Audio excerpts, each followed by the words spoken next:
No, sir. Nope.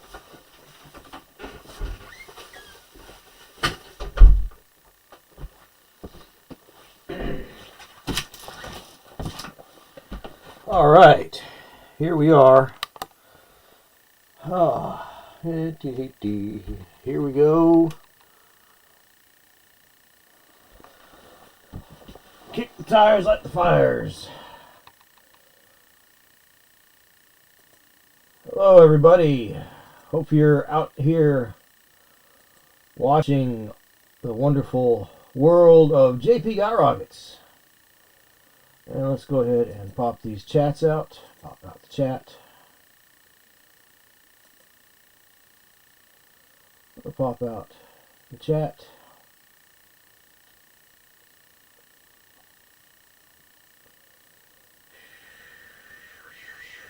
Sorry I'm a little late. Supper got here a little bit late. So let's go up here. Stream Manager. And I had a customer call just as I got home. I was relaxing. I was actually having an afternoon constitutional. We'll say that. So I'm sitting there taking care of nature. And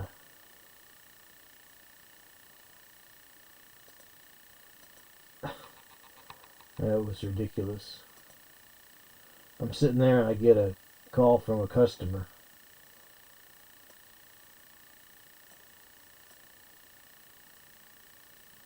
Bonkers, man. Just bonkers.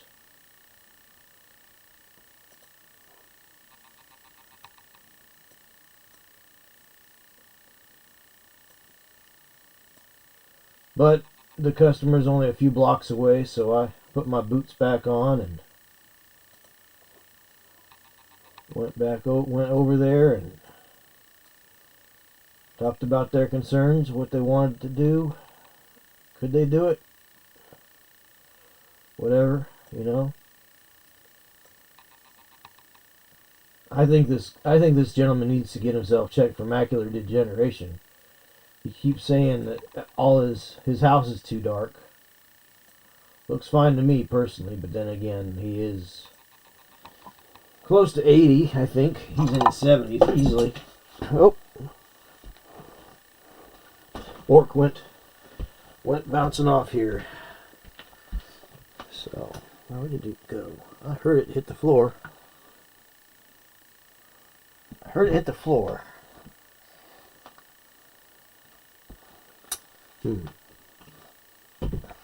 I heard the orc hit the floor. It bounced off my shoulder. He was right here. He was the unpainted one. He's the only guy that I don't have anything painted on yet. I don't even have an undercoat. I would have undercoated it today, but you know how it is. You just sit down to relieve yourself, and somebody calls you. Yeah. You know? There it is. So all the things I had planned, I got home a little early from work today, actually.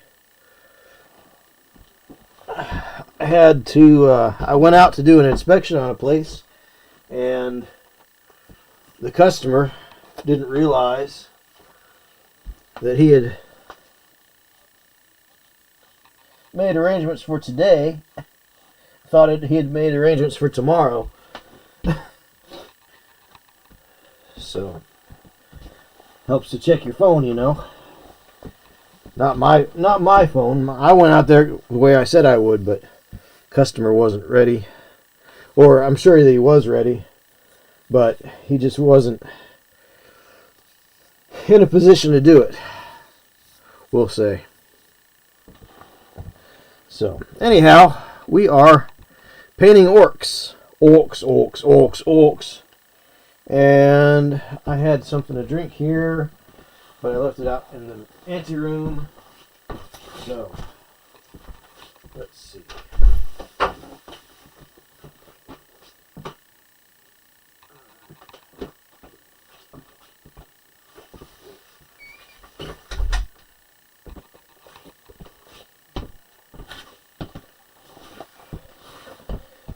So then I'm working on a project today, and I get a call from work, and there's another customer, one of the adjoining towns or nearby towns, that needs something looked at, and I'm like, yeah, I can do it tomorrow. I'm going to hit my time about 9:30 in the morning.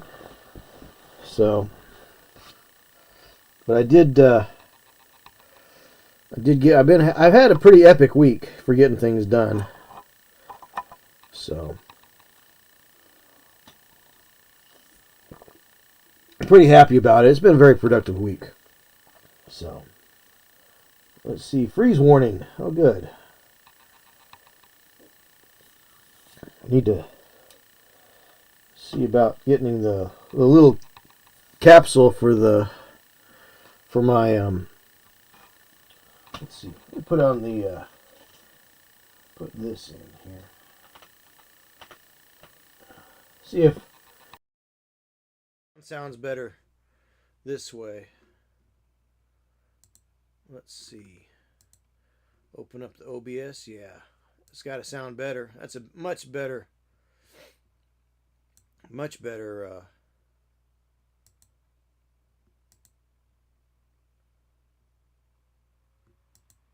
It's got to be a better sound altogether. So, all right. Cool. Very cool. All right.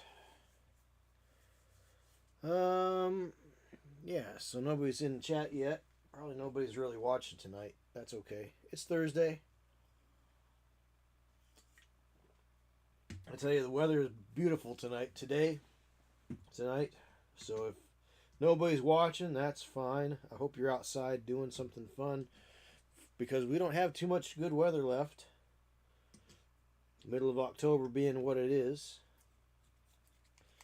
So I'm going to use dirt spatter for the leather straps on these boys here. So we're using dirt spatter by Army Painter. This is their old war paints line, because that's what I have. Folks, let me just say this. You don't have to have the newest, coolest, hottest products to be able to do your hobby. There's beautiful work to be done, even with the mundane $1 a bottle jars from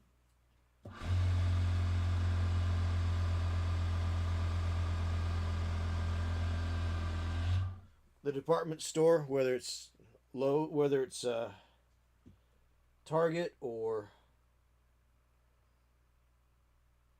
Walmart. I mean, you can do a lot of work with craft paints, believe it or not. In fact, my Bretonnian army was done mostly with craft paints, believe it or not. Now, I haven't really shown off any of it, and there are some that you can really tell that didn't have good coverage, and I was of the mind that I really didn't feel like I needed to invest in hobby paints at the time. So, in fact, most of my Space Marine army was also painted with craft paints, which they were a little chalky. The black was a little granular, but overall,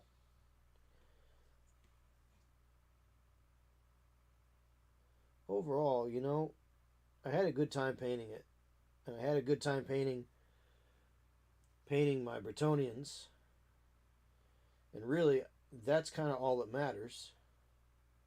But I chose those colors because I chose those paints because, one, it was economical, and two, it was the only thing that I had available that was close by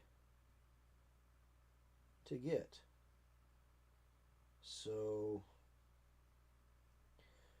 you don't need to keep up with the Joneses. In fact, if you have suboptimal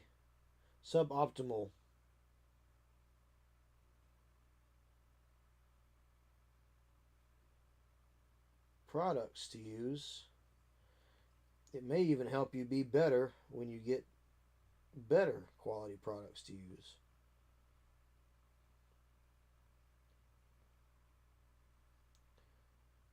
Didn't work in my situation, but it might work in yours.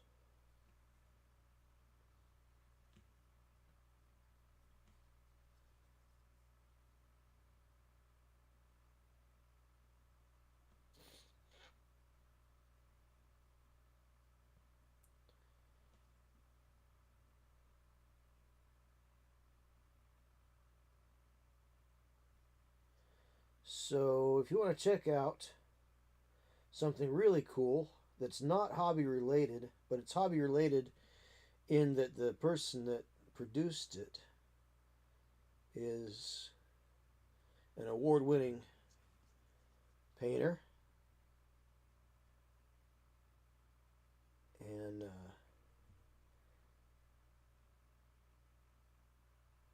organizes a lot of hobby programs at several of the conventions, as well as has a few organizes nerd cruises.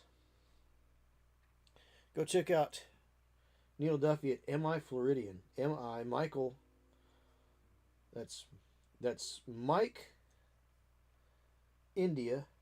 MI Mike India Floridian. FLOR Idian. Floridian. So Florida. Florid. So FLORIDIAN. Floridian. I think that's how it's spelled. So MI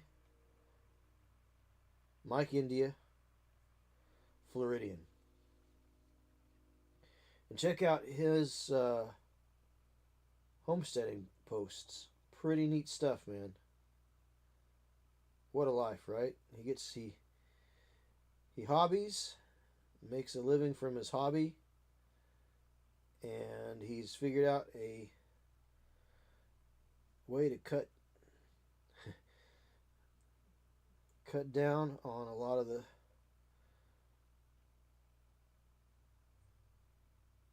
I really don't know if much about I was gonna say that it seems like it's a good way to cut costs, but I don't know if homesteading really cuts costs as much as I might think. I'm sure it's probably considerably more cost effective than some of the ways we live. Definitely growing your own food and raising your own animals is definitely a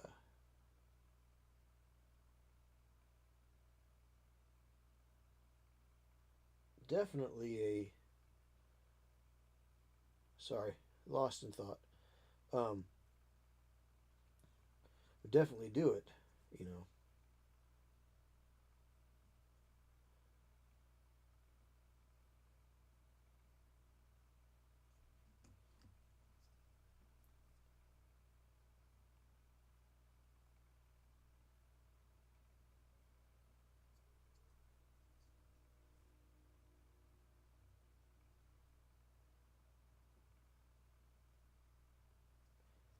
But yeah, that's but you should check it out. It's pretty neat. Hey, Patty, what's happening, buddy? Welcome to Orktober. And of course, we've still got the 988 fundraiser going on Twitch. So that's a worthy donation to make. Want to drop in some teeth? Look here, it's down here in the lower right hand corner. Right, I think it's me right. I don't know me right from me left. But it's down here in this corner right here. So don't be a poncy, get and hit that button, make your donation, drop your teeth in the bucket. Alright? Whoa! So, anyway, that's what's up. The Orcs are trying to extort money for a good cause here this month. Even though I had it going on last month, this month is also a mental health cause month. It is Depression Awareness Month, and we know that depression and suicide kind of go hand in hand, so I decided to keep it up. And I kept it up specifically because our goal is $250, and so far we've raised $50 towards our goal of $250 for the 988 Suicide and Crisis Lifeline. So that's what's up. Let's see, today was an odd day for work. Actually got off a little early because I had a customer to do an inspection on, and he didn't realize that he had agreed to schedule it today because he thought tomorrow meant Friday because the way he got his text messages, I guess he didn't check his text messages until this morning, so I replied yesterday. I said, today is yesterday's tomorrow, right? So I said, yeah, tomorrow I should be able to get to you in the afternoon. So it was the last call of the day. I finished up what I was doing, and I turned in the bills that I collected to the office.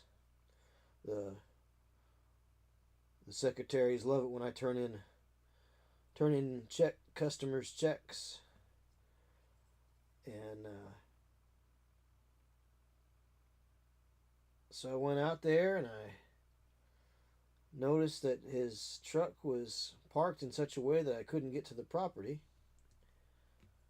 He lives way off the road, and his property's got a pretty long driveway, and it's not in the best repair. He just moved in. He just purchased it. He didn't move in. He's building a house. And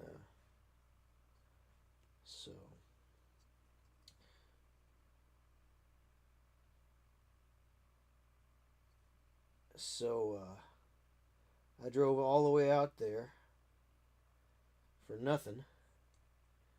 But I feel kind of bad charging him for the drive out there for nothing.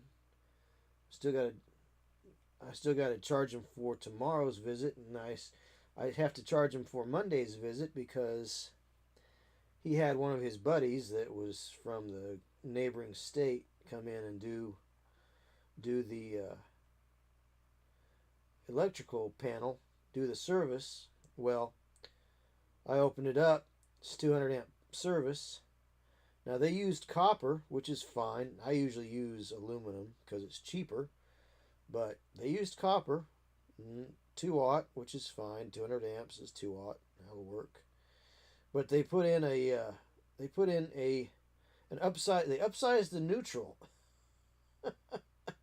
They upsized the neutral, and which okay, so what? That's kind of an industrial thing or a commercial, like heavy commercial, light industrial thing, especially where you're dealing with a lot of sensitive electronics. Because an upsized neutral helps take those transients away. So awesome. Well, thanks, Patty. Thanks for stopping in. I'm just telling you about my electrical work day today, so you can listen. If you can listen and work, that's great. So anyway, when I saw this, I was like, okay, well, that's interesting. There's nothing wrong with it. But then I noticed the ground wire. This guy had used a number 6 ground wire, and I'm like, that ain't right. You got to change that whole ground wire. I said, you need a number 4 ground wire in that, not a number 6. And so then I went inside to look at the panel there. Now there was an outside disconnect as per code, and the ground and the neutral were bonded together at the outside disconnect, grounded to each other, grounded to the can. The can is integral with the meter base, so everything's all grounded correctly. And the neutral is tied to the ground at the disconnect. The disconnect is the first means of disconnect. So I looked at the panel inside the house. And what did I see? Well, it's a square D panel. And the square D panel has a small lug right next to the neutral for the ground wire, for the ground line. Well, that's fine. They can do that. But you don't use that lug by the neutral. You have to put a lug, a neutral kit in. Neutral kit in with an appropriate sized lug. So I said, well, you're going to have to remove that ground from that lug right there, and you're going to have to get yourself a grounding kit. There wasn't even a grounding kit in this panel, Pat. It didn't even, like, I don't know if Square D's not shipping them with them anymore or what. It did have the more modern style setup with the plug-on neutral bar that goes down each side by the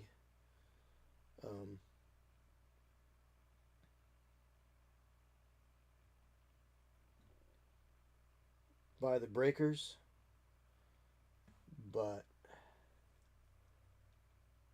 which is fine for the neutrals, but the grounds don't go to the neutrals. So the only place the ground is ever tied to the neutral is outside at your first means of disconnect, which is nowadays, which is the disconnect. Now, if it's an older house, I usually don't worry about it. If I'm doing something in an older house, I'm not going to make people adjust things. But since this is a new build, new equipment, new service, I'm like, nah, you got to change that. I mean, you'd have to change to pass code.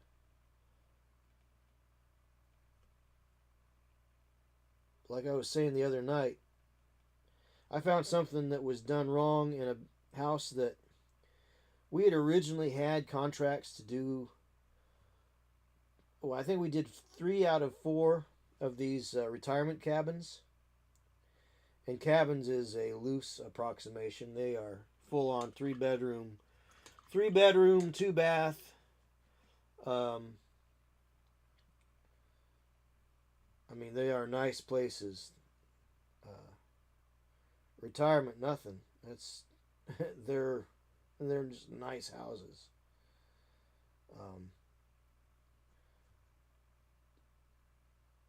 But I went into this one. These people are paying for all this work to be done. They wanted some upgrades. So I took the old ceiling fan down to put a new ceiling light in because they didn't want the ceiling fan. Understandable. They're like, we have central air here. We don't need a ceiling fan. Like, I agree. So I took down the ceiling fans. There was one room where they're going to put a piano, and so they wanted a chandelier over the piano. So I took that ceiling fan down, and when I did, there was an octagon box that was screwed to a 2x4, presumptively to be fan rated, but they used black screws instead of using 1/4-inch lag screws, because the black sheetrock screws are not rated to hang 50 to 75 pound ceiling fans off of.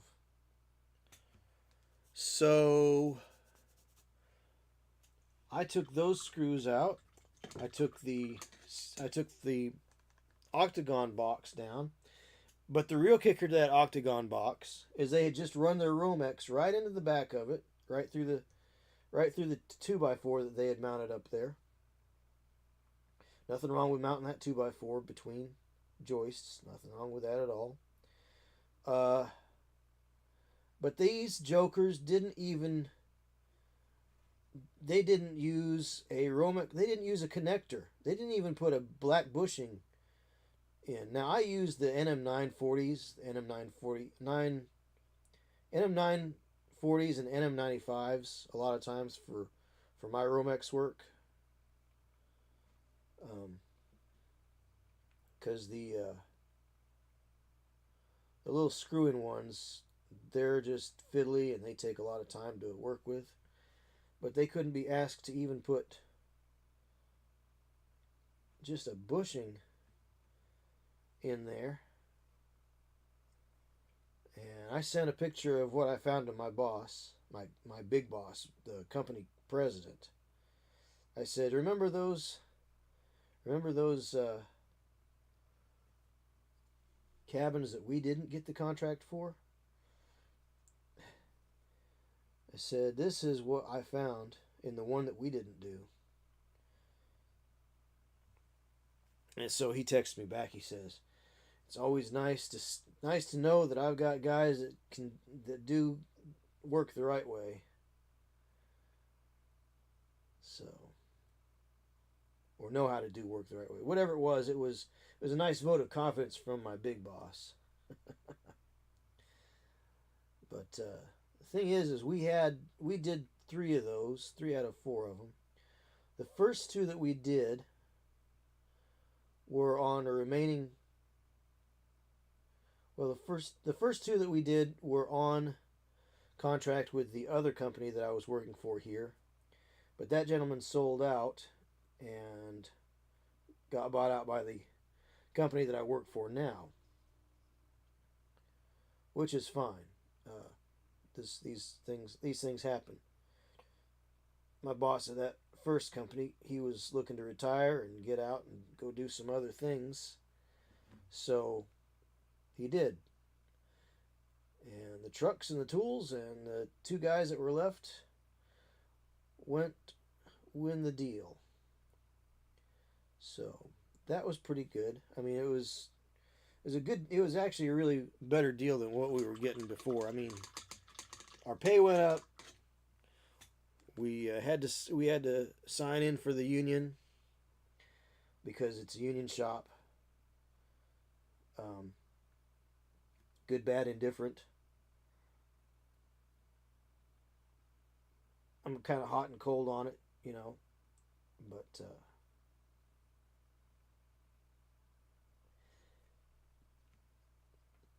but yeah.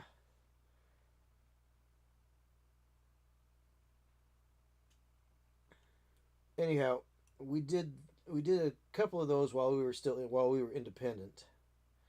Then the third one that we did, maybe it was the second one. Anyway, the last one we did it, and we never heard anything back. Well, the builder that was building those houses, those cabins, those cottages, felt like we were too expensive. Well, me and Matt, my supervisor, at the time, the other guy that came over, who I refer to as the responsible one. He was like the Lando Calrissian between us. I'm like, you're the responsible one. I just fly by the seat of my pants, man. I just go and do. I don't worry about the paperwork. I just do it. I let other people worry about the paperwork. Now here I am in his position. I got to do the paperwork. But the builder thought that we were too expensive. Well, I will say this, you do get what you pay for. So low pay attracts low skills.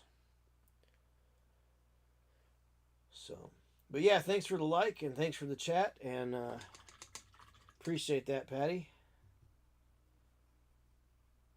Patty's Parlor over on Rumble, folks. He has written a game available at Giant Slayer, I think. It's called Mutants. It's a fun little skirmish game. Check it out. Mutants with an exclamation point behind it. So that makes it copyrightable, trademarkable. Mutants. Check it out. I've read it, I've looked over it. A lot of good gameplay concepts in there, and if you are a skirmish game guy or gal person, you will probably enjoy it. If you like Dead Zone or the new Halo game, I think you would definitely enjoy it. He does borrow a few mechanics from that, which is what we do in the game design world. We borrow, actually we steal good mechanics. What's it they say? Good artists borrow, great artists steal. So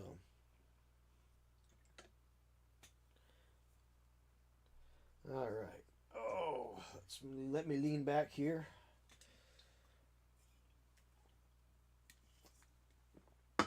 But I had somebody call me just as I was getting home, just as I was sitting down to relieve myself of the day's anxieties, shall we say.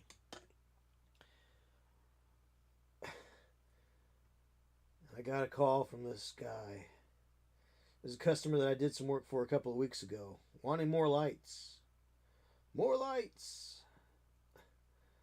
I want to ask him if he's ever been screened for macular degeneration, because he's going to have his house is going to be one big doggone giant light bulb after the time I'm done with it.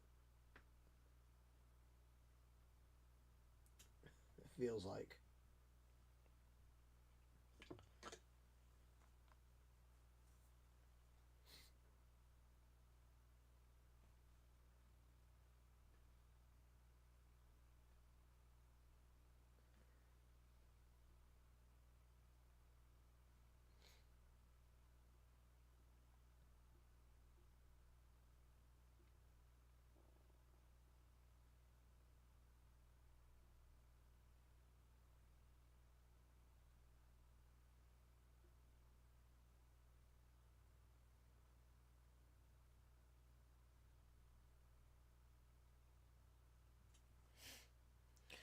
Anyhow, so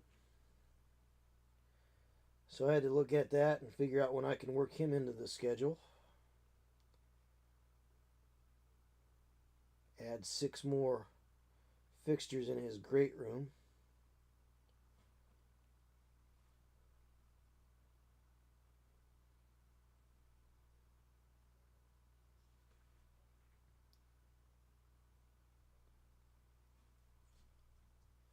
Over a pitched ceiling.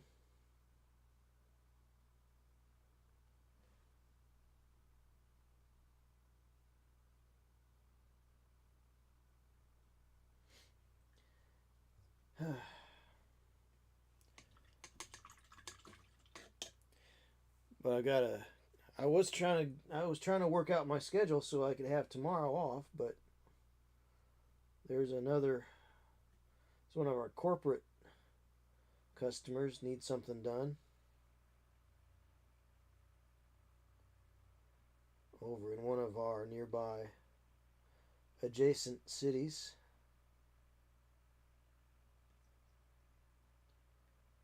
So I'm kind of hoping it's a go see and make a game plan kind of a thing.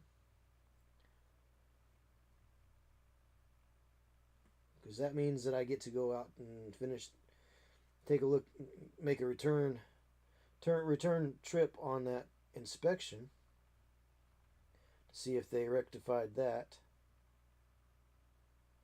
The issues I pointed out. I'd like to get home early tomorrow. I've got things to do. I was going to do them today, but after getting called this afternoon and going and taking a look at that gentleman's issues there,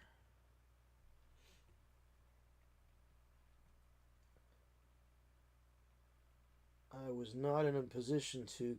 I didn't have the energy to come back and do the things that I needed to do tonight. I got home just at 3:30. He called at 4:45.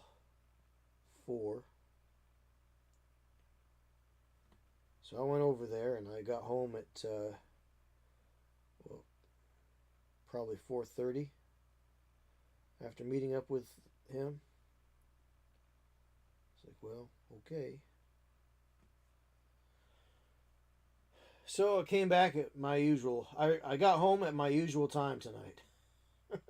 Or what I would like to have my usual time. Sometimes I work even later. That happens.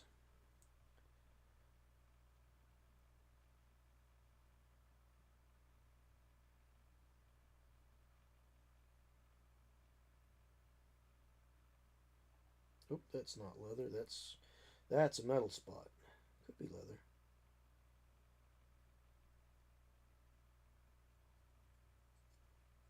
May have to go back over these a second time.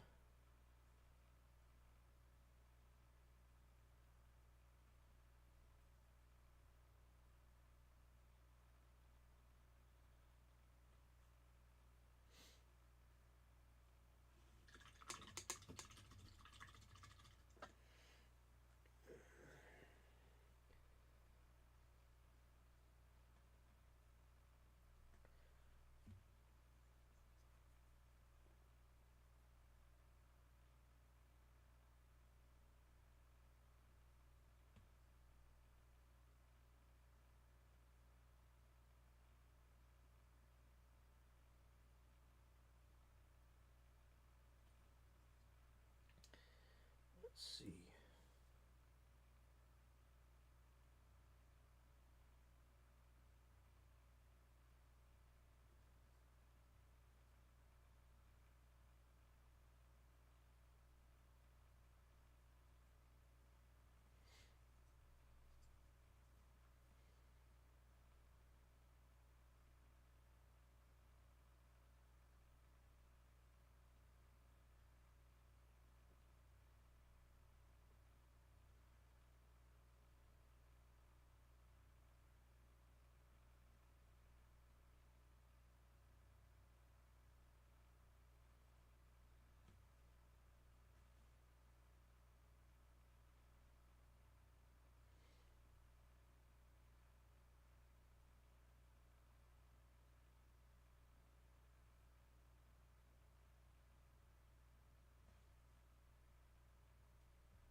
Concentration. Concentration.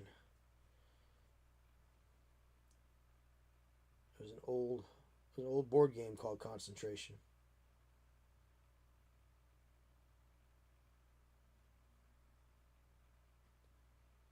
I think I had a copy of it, but I think it was too old, not too old for me. But I was young when I had it. I was considerably younger, and it was not quite as dynamic as, say, Pickup Sticks. No, I was considerably past Pickup Sticks by the time we had that one in our collection. It wasn't quite as fun as, say, Life, the game of Life, or what else do we have? We had Parcheesi. I remember that one quite a bit. Sorry is kind of just a Americanized version of Parcheesi. Man, what else? What other games did we have growing up? Monopoly. Everybody had Monopoly. Man.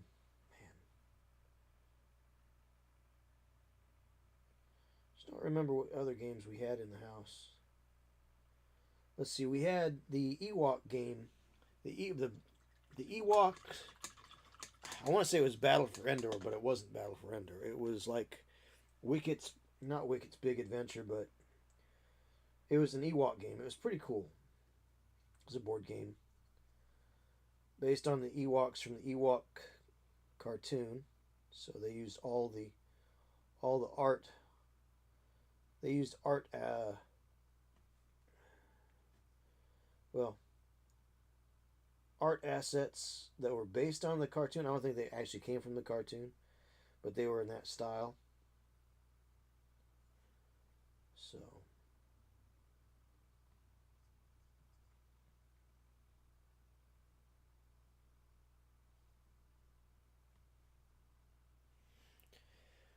Oh, what else did we have? Man, I don't remember. Played Monopoly quite a bit, a couple of times, a few times. I don't think I ever actually made it through a game of Monopoly until I was an adult. And then it just boiled down to the last two people. And literally it came down to a die roll. It was kind of like, game design wise, Monopoly is horrible.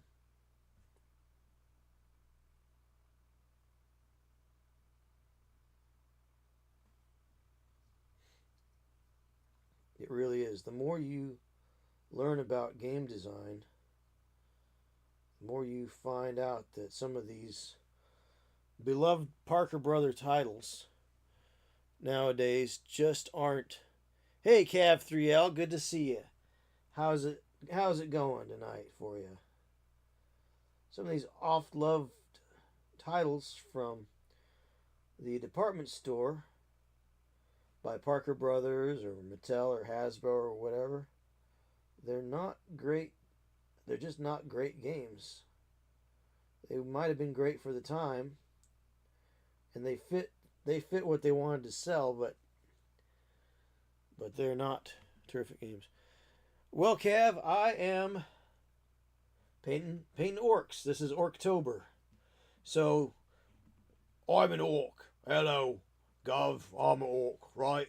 Now look, if you're watching on PC or if you're on your mobile device with your little mobile application for Twitch, down here in the lower right hand corner, there's a big purple button that says Donate to Charity. This month, we're collecting teeth for the 988 Fund. The 988 Crisis Hotline. Lifeline. Yeah, that's what it is. So anyhow, what it is it helps gets what's having troubles and thinking about doing themselves in. But we don't want them to do that, so we want people to be able to help themselves out. So check it out. Drop in a couple of teeth if you can. And if not, good on you anyway. Thanks for being here. So, I'm painting up orcs for Orktober. And we're doing a little, as our orky friend here just said, we are doing a fundraiser for the 988 Suicide and Crisis Lifeline. So, we are collecting teeth. That's for you and me. For humans, that would be money. But for an orc, teeth is their currency. Hey, thanks for the $1. Appreciate that. All right, Cav3L. Excellent. Appreciate the $1. Every little bit helps. So now we are at $51 out of $250. So be a hero like Cav3L, and drop a tooth or two in for a good cause to help people out. So, Cav3L is our current hobby hero, our current hero of the hour. So, thank you for that, Cav. What you working on these days, Cav? You got any hobbies projects going on, or what brings you by here? I see it's your first time chat, so I don't know if you've stopped in before or not, or if you've been here before and chatted before. It could just be Twitch forgetting that you were here before. It says first time chat, so, and I haven't seen you for a while, if you have been around. So forgive me if I've forgotten who all has been coming around. I did take a break this summer from the stream because my AC went out and it was oppressively hot here in the pocket dimension. I literally just started 40K about 3 weeks ago. Oh, all right. All right. Well, enjoy it. You got to 40K just in time for an edition change, I'm afraid. But doesn't mean that you can't paint up your guys. You can never go wrong by buying troops. And I've been now. I really haven't played. I've played one game of 10th edition just once.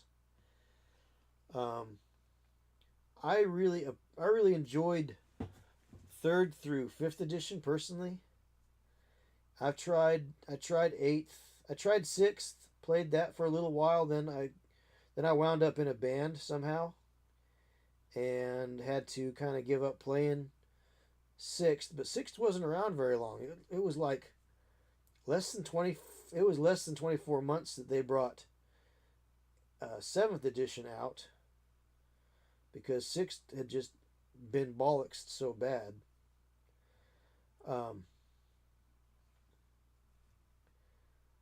And so I sat out 7th, but then I tried 8th when it came back around. And 9th, I don't remember what I was doing when 9th came around, but I really didn't get a chance to really get into 9th. But I think if you enjoy it, then I'm glad that you found it. I'm glad that you're just getting into it. So there's that. That's what I've got to say. Let's see. First model was a Redemptor Dreadnought. Very cool. Sure. Start simple, right? Redemptor Dreadnought. Start simple. First model was a Redemptor Dreadnought. Then I did a Repulsor. Wow. Not doing anything by half measures, are you? Working on a Questoris Knight at the moment. Wow. And I have a Cerastus Knight Lancer on deck. Sweet. I haven't done up any of the Knights. I've got several of them. I just haven't had a chance to really sit down and do them. I've got one built and primed already, but sitting down and getting it done has not been on my list of priorities, I gotta say. But I'm kind of at a point with my hobby as far as 40K goes, though, is I enjoy the models. I enjoy the lore mostly. What bits of it that I am interested in, like I really dig like Gaunt's Ghost, really cool. Any Space Wolves book by Lee Leitner, you should check that out. So I like some of the lore. I like the models. Don't like the prices of the models, but I've got enough collected that I don't necessarily feel like I have to keep up with every little thing that comes out. I was thinking about getting an Orc Stompa, but then I realized I've got an old flower pot out in the backyard that is pretty good size that I could probably orc up. So I might do that at a later date.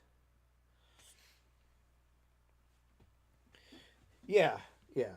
Well, and I'm an electrician, and I make a good wage.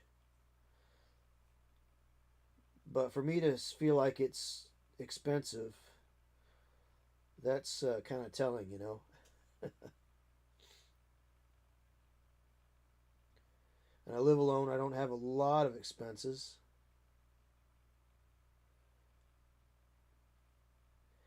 But I got to the point where I realized that I have what I want. And that doesn't mean that I don't buy another kit here and there every now and then. Like, I got a good deal on some Chaos Terminators. So for 1 month of streams, or maybe it's it was like 4 weeks. So I was building Chaos Terminators So I've got, how many of these guys do I have?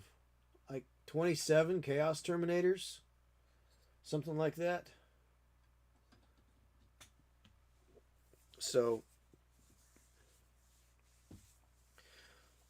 flip houses, nice, nice, nice, very cool.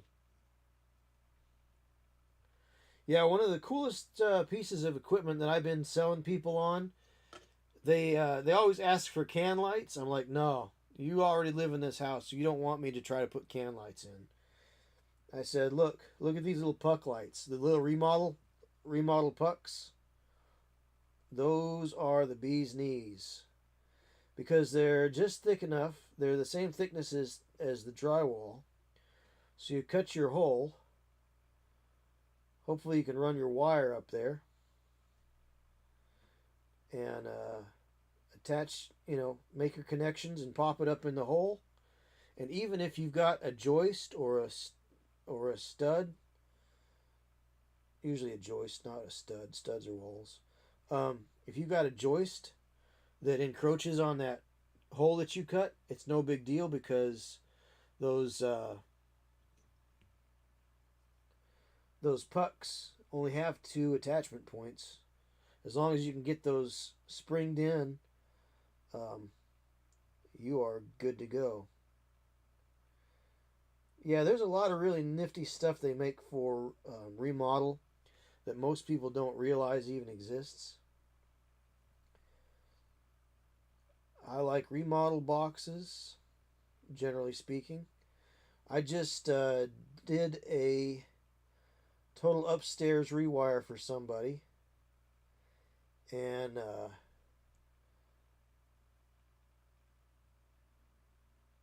I tell you, have you seen the Arlington boxes, the Arlington ceiling fan boxes?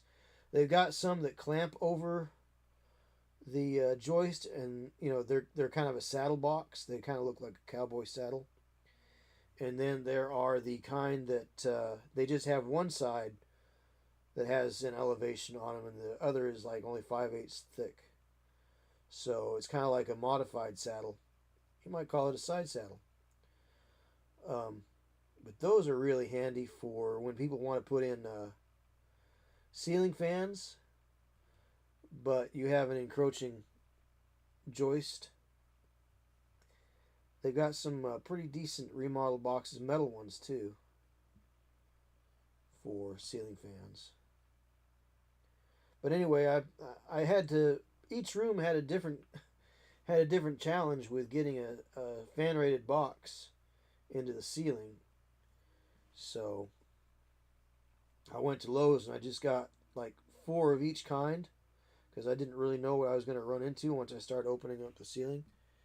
And then of course I took what I didn't use. I took it back, but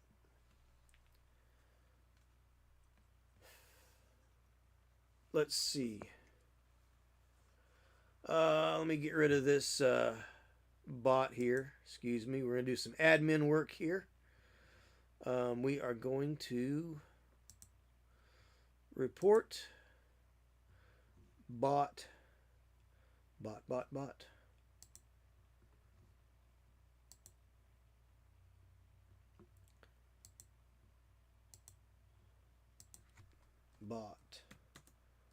At 810.1. That would be 1 25.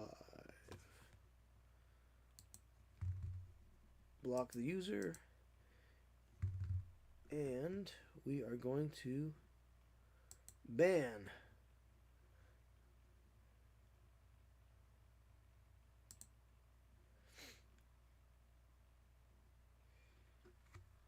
Yeah, the pucks. Well, I'll tell you what. Here's a crazy thing. So I've used pucks in new builds as well. What I do is I run my wire. I run my Romex through the joists, right? So the joists are going this way, and I just run my Romex, and then wherever the print says that there's going to be cans, right? this is only on residential, not commercial so much. But what I found is that I can just put enough wire up there, and I'll just kind of like twist a loop, and I'll fasten it down on each side, and I'll just kind of leave a loop and fasten it down on each side, and then whenever the drywall comes, I'll come after it with a 6-inch hole saw. And I'll get everything marked out, obviously, and then I just go back to where it measures out, because then I don't have to worry about where the joists are. I just go by the measurements on the print, right? So I just go by the measurements on the print and lay out my lights after the drywall is up, and I use my 6-inch hole saw or whatever size can I'm using, or puck, I mean. So the puck, like if it's a 6-inch puck, I use a 6-inch hole saw. If it's a 4-inch puck, I use a 4-inch hole saw.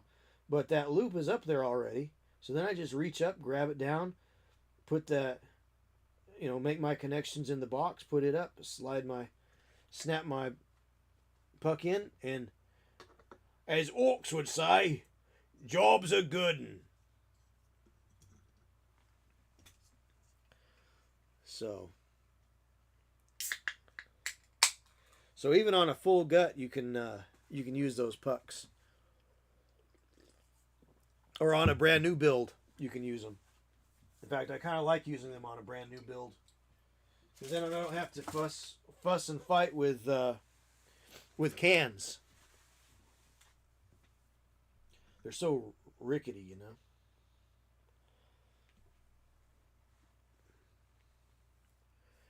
But yeah, 20 years is a long time to be in the real estate game.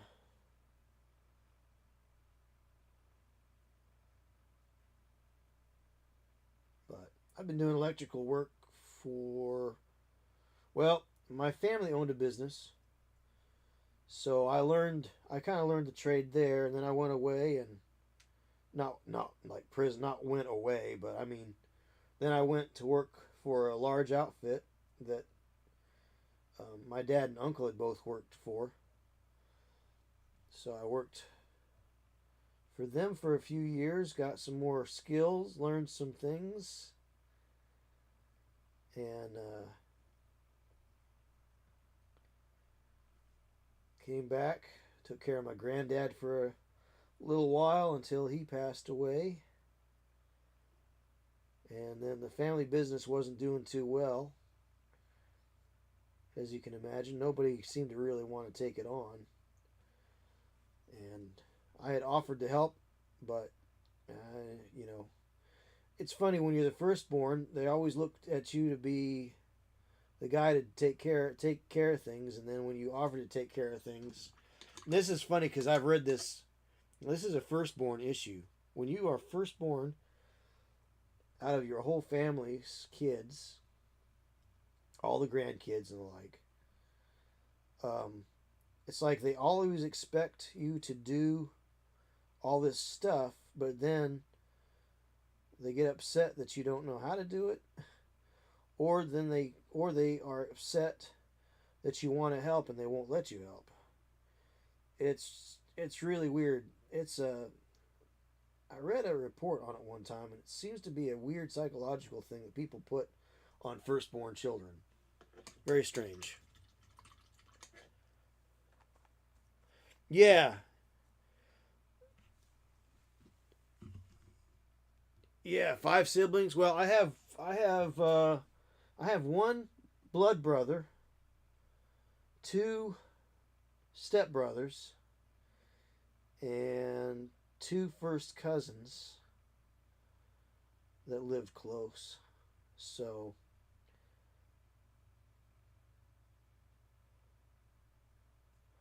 it's not quite 5 siblings, but it was pretty close. 5 grandkids, so to speak.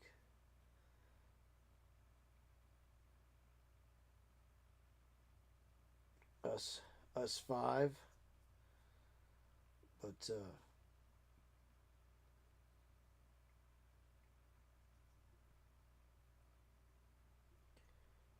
yeah, that's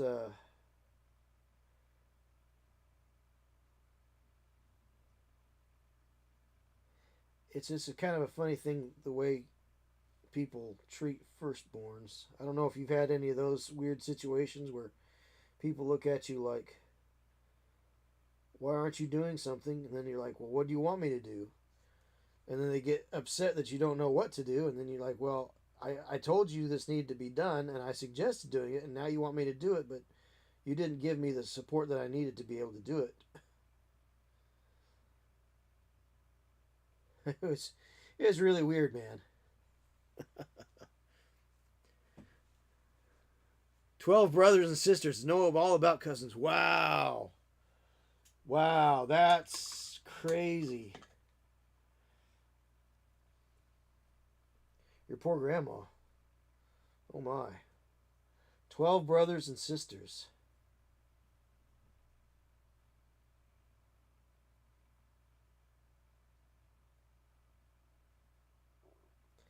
That is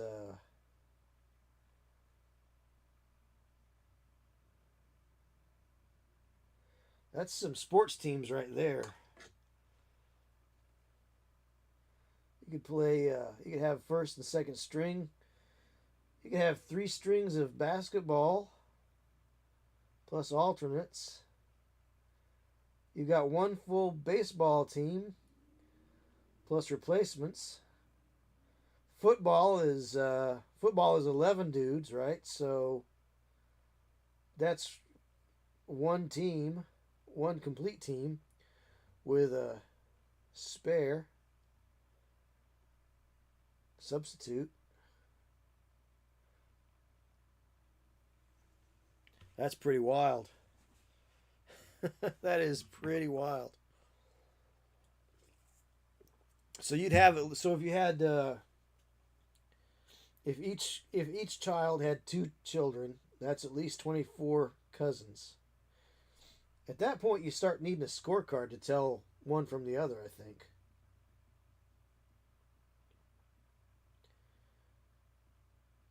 I had some second cousins, but they were not that many of them. It was my mom's first cousins had kids, so they were my second cousins. Second cousins and second cousins' kids. But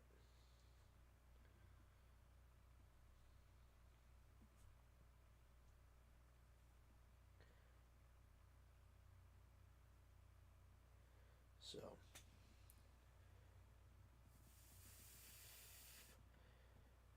oh, hey Miar, how's it going? Good to see you tonight.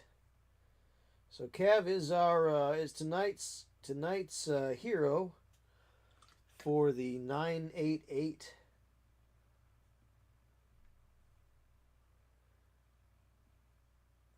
crisis and suicide lifeline. So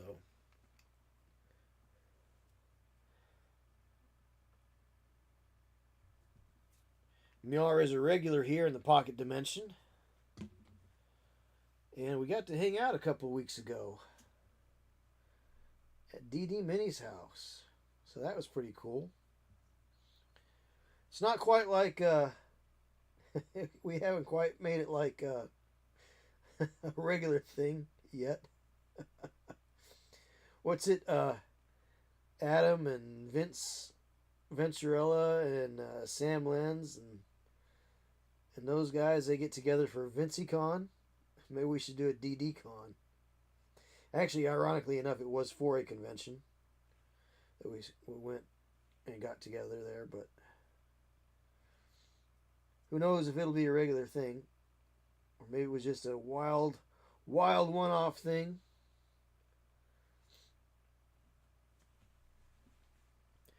That would be cool. Yeah. Well, and DD and Brandy are nice people. They're just nice, salt of the earth, good folks.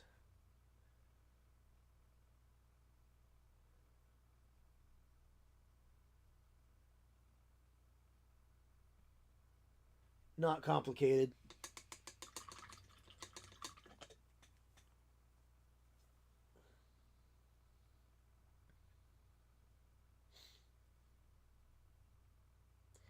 See, do I want to paint the backpack? I don't know if I want to paint the backpack yet. I'll leave the backpack until later.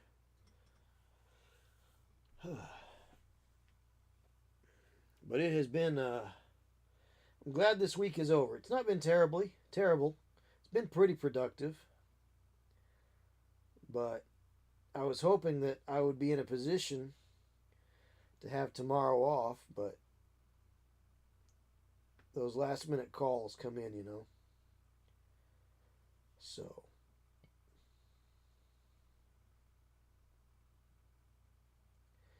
it is. So we go.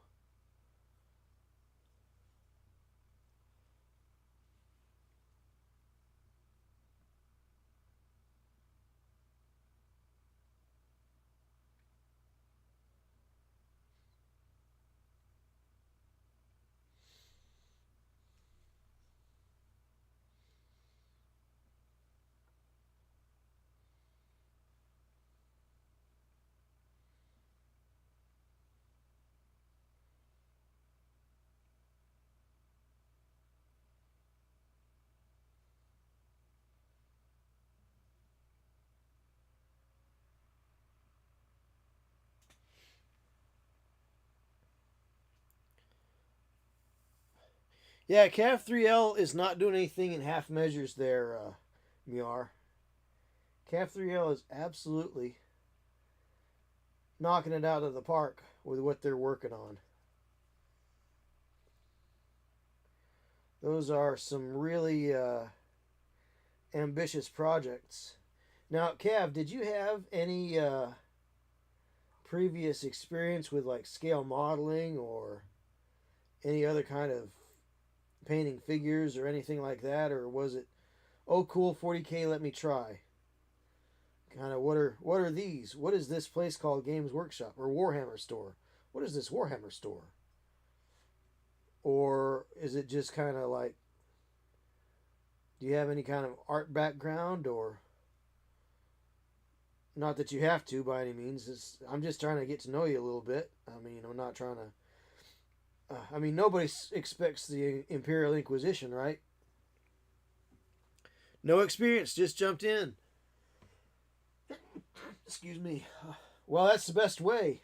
I mean, you know, a lot of times people try to just get their feet wet, just do a little bit. They're kind of just doing a bare minimum of trying.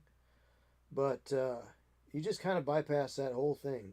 It went right into it. That's pretty cool. My hat is off to you. Here is to the bold. Roy, here's to the bold. And another thing that's bold is the bold, refreshing taste of Dubby. Dubby energy drinks. If you go to www.dubby.gg,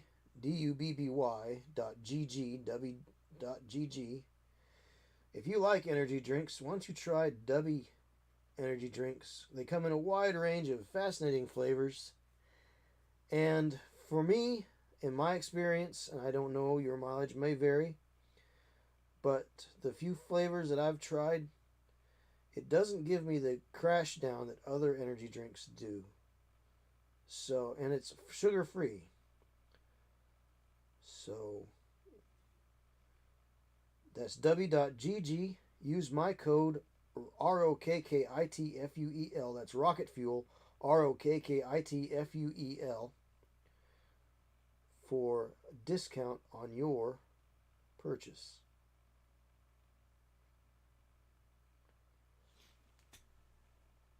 Yeah, hashtag ad. Probably spent about $1,000 in the last few weeks. Yeah, it's easy to do with 40K. So that's like 2 boxes of models, $1,000. But yeah, it is one model at a time, Miar. But they are big models. They are big models. But yeah, it's easy to spend money on 40K, that's for sure. Well, yeah, they are a sponsor, Cav. So I couldn't very well click on my YouTube because I live stream out and I multi-stream to YouTube and Rumble both, and so I have to disclose if I've got any kind of sponsorships. Does this add? And sometimes I've clicked that yes it does, and I forgot to mention it. So I'm like, you know what? If I'm clicking it, I'm going to mention it. You know, it's like, well, it's there. I'm going to click it. I've got to mention it. Not that anybody's ever used my code, but it's there. It's there if anybody wants to use it.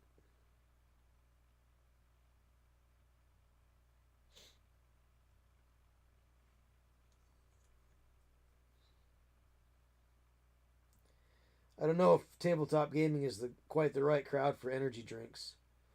Most people just go with the basic Monster, you know. Monster or Bang or Rain or, you know, any other plethora or plethora. You know what a plethora is?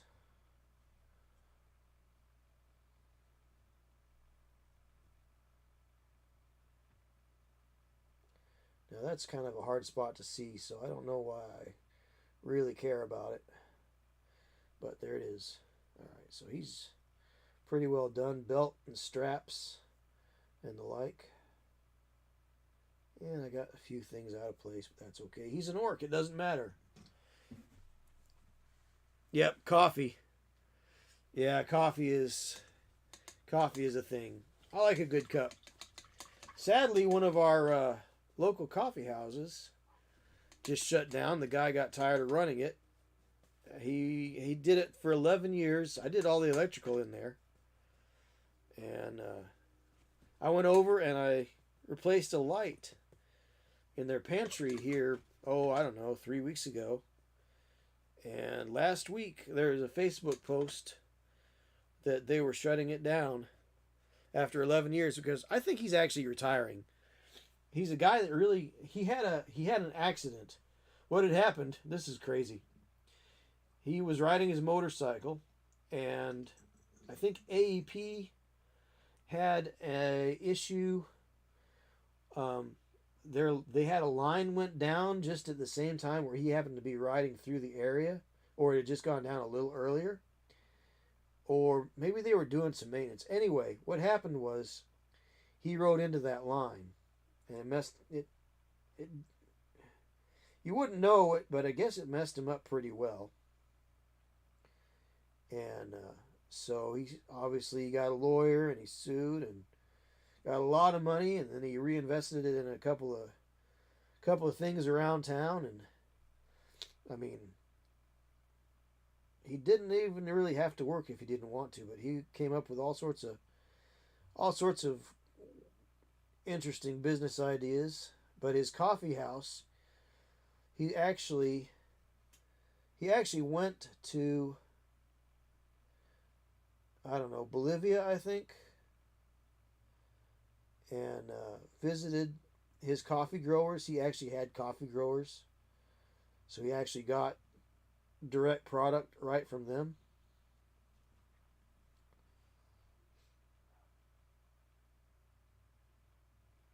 So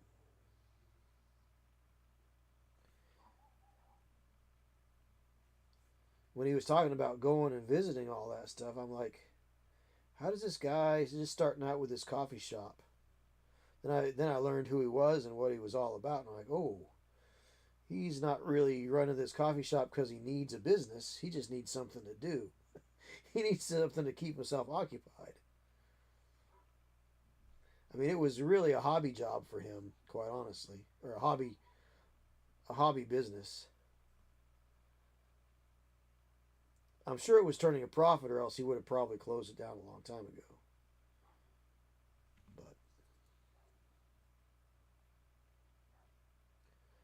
But there's somebody else opening up a new shop in a different location. They're actually opening up in an old basement of an old church. So that's interesting. Had a buddy die from attributing effects to upper drink, so I stay away from all energy. Yeah. Yeah, maybe you could come fix my plumbing. Oh yeah, so Patty over on Rumble is on his way home. He's driving home. Well, I'm sure he said that in there before. So maybe he could come fix my plumbing.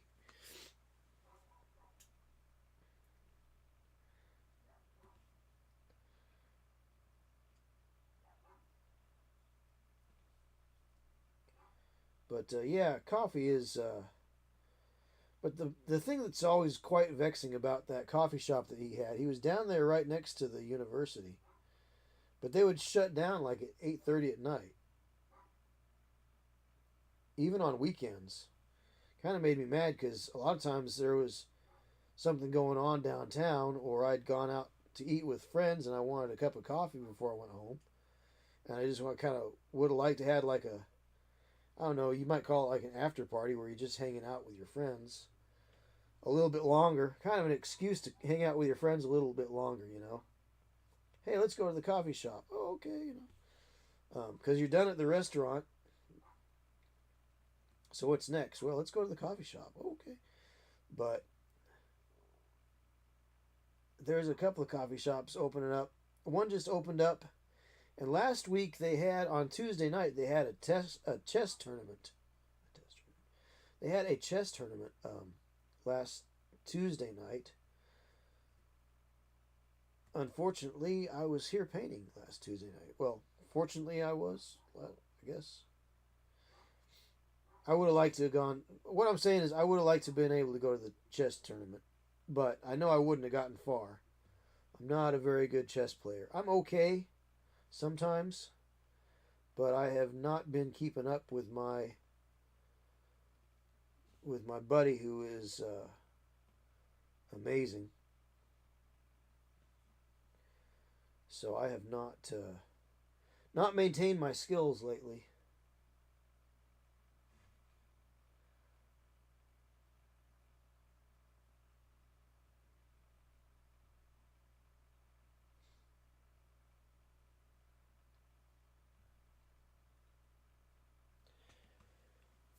Let's see.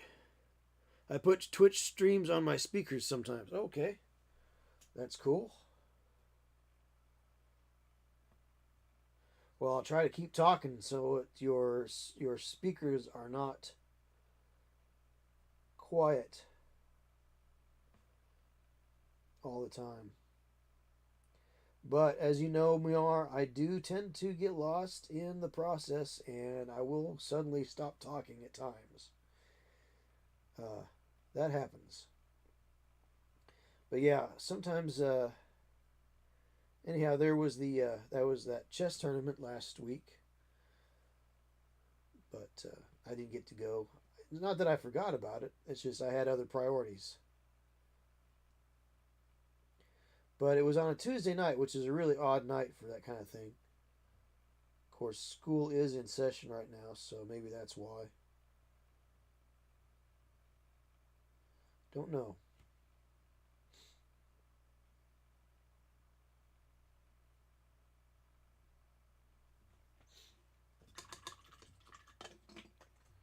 Oh. Orc overboard. Oh, let's see. Oh, I mean speakers. Speakers in my car, so the person driving may be listening. Oh, yeah. Yeah. Sure. That makes sense. That makes sense, Miar. So, that'd be pretty funny if Patty is in the chat over on Rumble and says, "Yeah, I'm listening on my speakers. Yeah, but you're texting too." That'd be funny. But yeah, so we now have got 56 out of $250 donated to the 988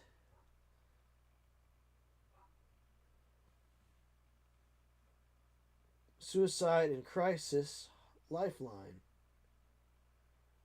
So, now there's a lot of things in the nerdosphere, people talking about various lifelines for various groups, and that's fine for them. However, the 988 lifeline is for anybody and everybody that needs it. It's not focused on any one particular group. There are groups for there are groups that focus on military personnel. There are groups that focus on people with LGBT identities and various other special interest groups. But the 988 lifeline is there for anybody to use, and it's not just something to call and talk to somebody about your feelings about what's going on in life. It's also, they also have programs and literature to help you come up with ways to cope with the feelings that you're having. So it's not just a one-time call up if you feel like you're having a bad day. It's really there to help. It's not a lifestyle thing. It's a life skills. That's the word I'm looking for. Life skills. It's to help people develop life skills so they can deal with their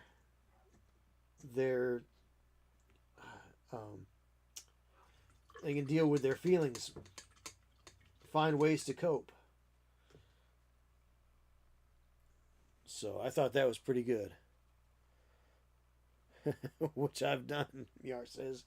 Miar, you've texted and driven? Oh my. We got a criminal here, folks. We got a real lawbreaker here, a real rebel. He's got those wild-eyed radical. He's a wild-eyed radical, folks. Look out for that Miar. He's a rebel.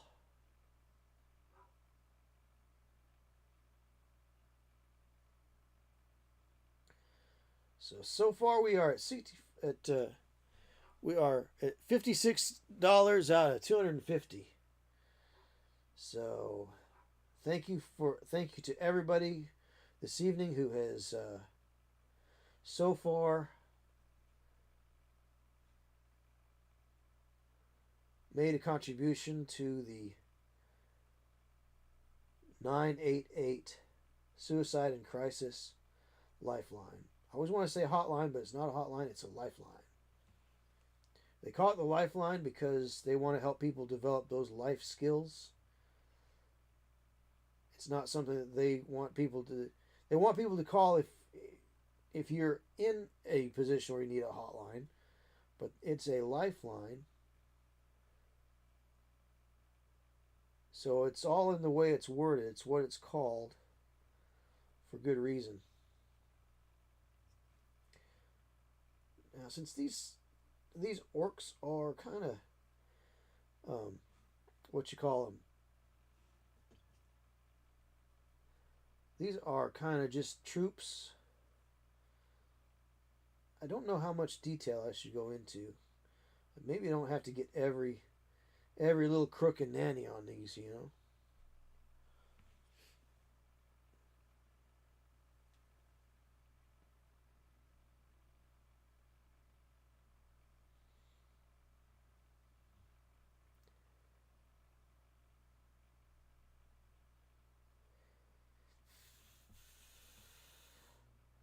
So it's coming right along here. Coming right along.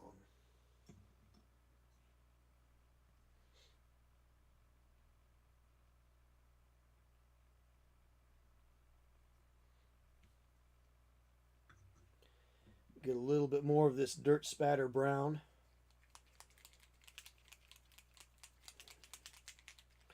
For this backpack here. Now, the trick was to find a brown that was far enough difference in tone or value to the tan or brown ochre that is on his shirt. So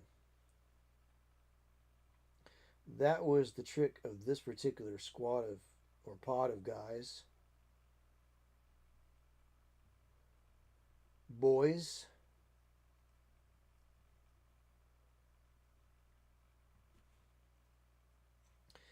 And here's the thing.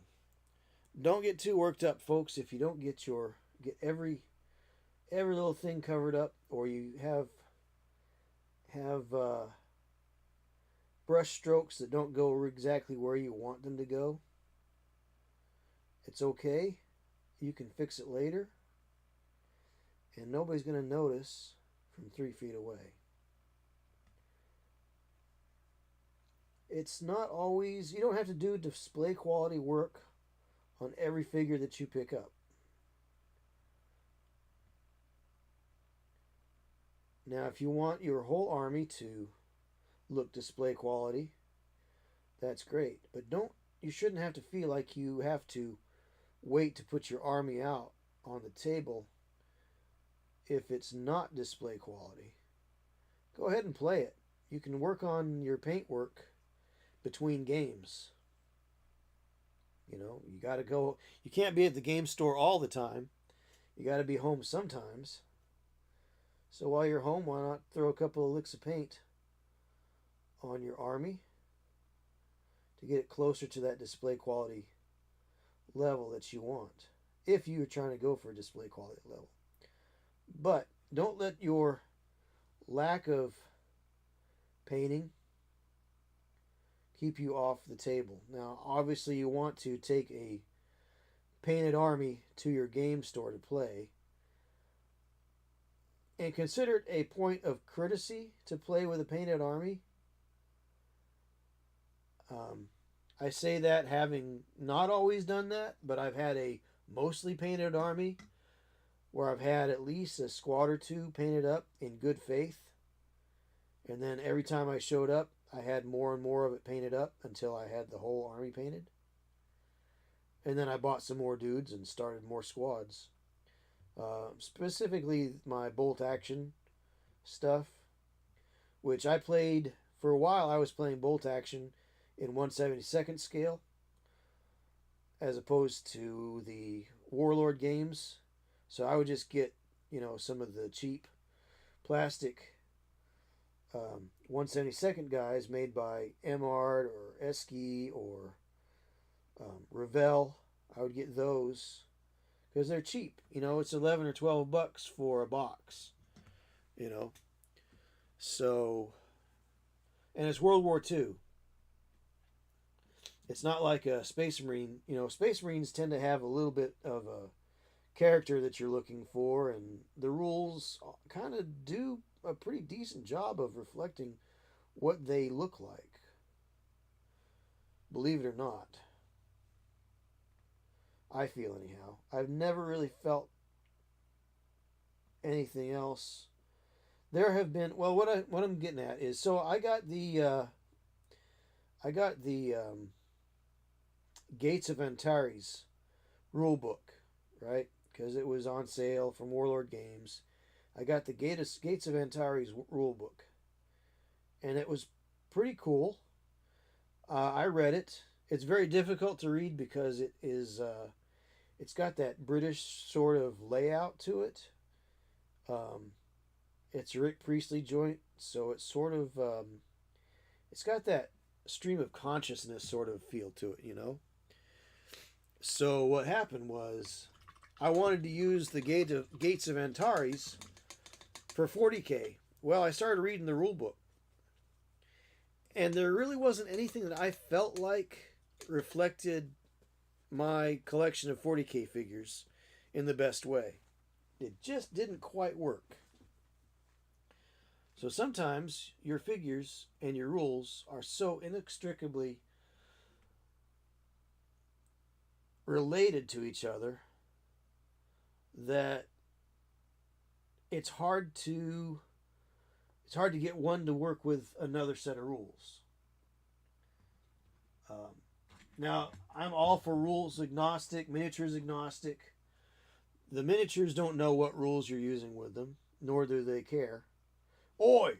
What do you mean we don't care? Of course we care. We care loads. No, you don't care. Right, we don't care. It's not really anything to get in a twist about, because you can assign your figures to whatever rules you want. But sometimes some rules have a better feel for the figures that you choose. It's just weird like that.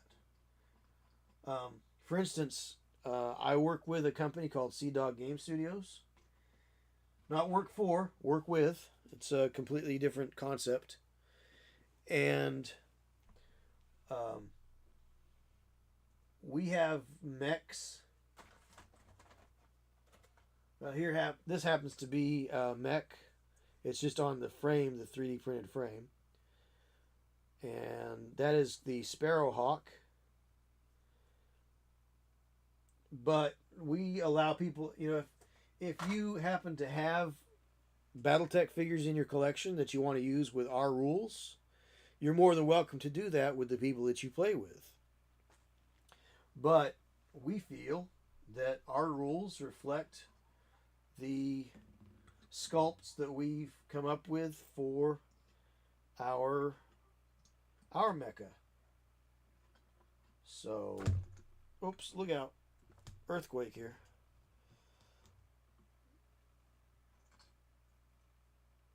So,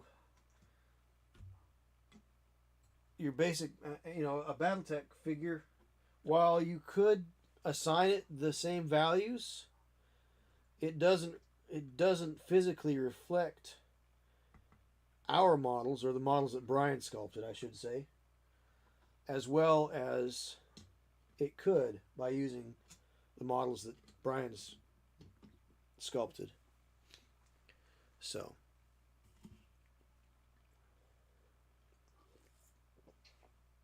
miniatures agnostic games are great, but they're not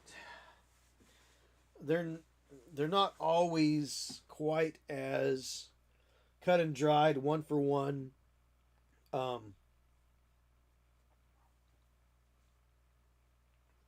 substitutional as you might like them to be. So I'm going to use some more of this dirt spatter color, because I think this dirt spatter color is going to be a good color across all of these orc boys. Some of them have red shirts on, some of them have purple shirts on, some of them have ochre colored shirts on, and some of them have wolf gray, which is kind of a gray blue or blue gray, kind of a gray. Supposedly a good match for the Space Wolves gray. That color shirt.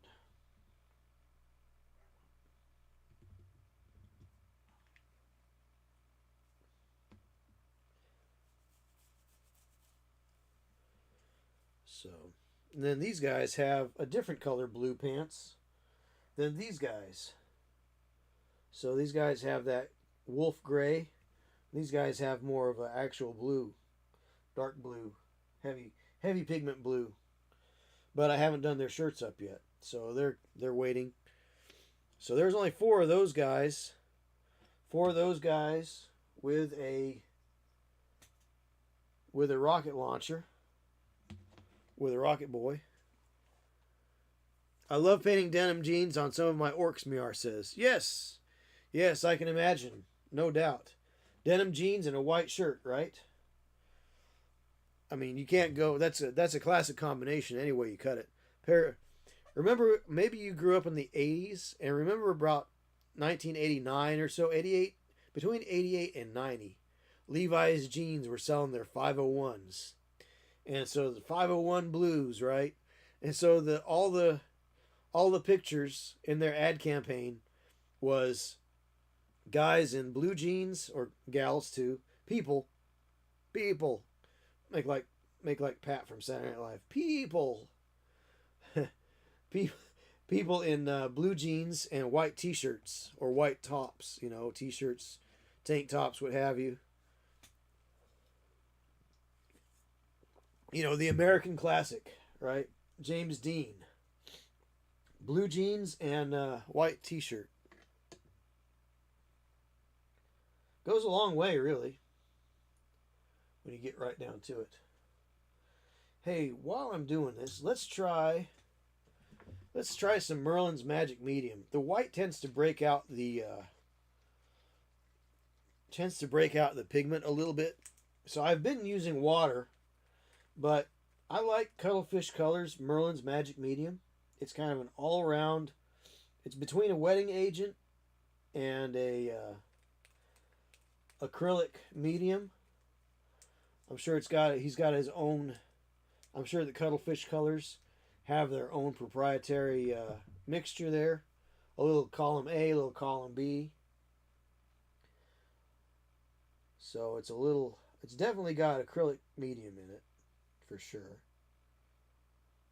But what it does is it helps give you a thinner paint. It helps thin down your paint, but without necessarily where it breaks out so bad, so that it doesn't push your pigment out of the way like water does. It tends to help keep the emulsion or the suspension a little bit more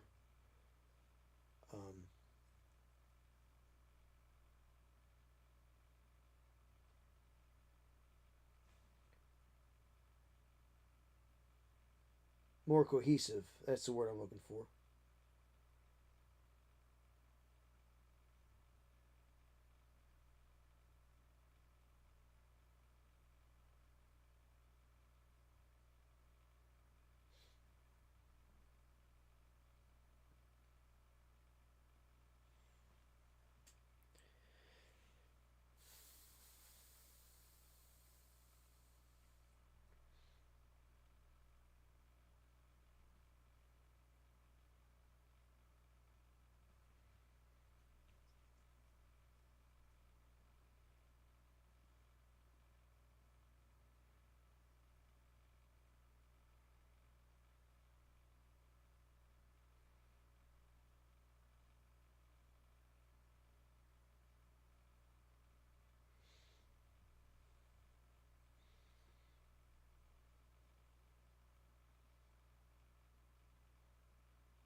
So, anyhow, here we are, painting right away, using Dirt Spatter by Army Painter. Now, I'm sure that there's a new Fanatics version of this somewhere. I'm sure. I don't know what it would be called, or if they maintained the same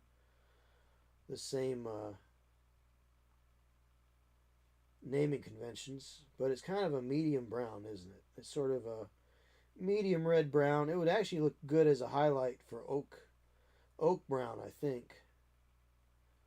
Which oak brown is one of my favorite browns to use. I love it for weapons hafts, especially.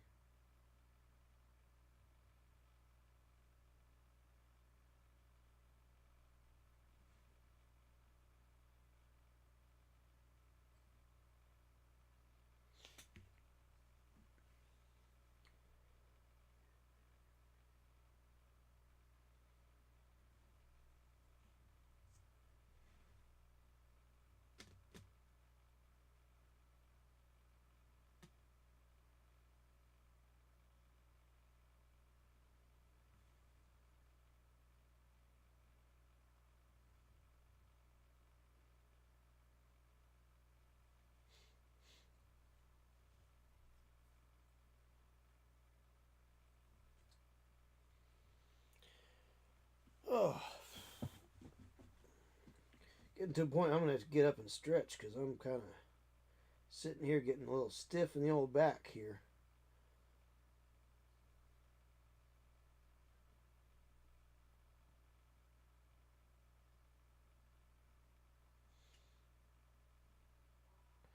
So Cav would be saying,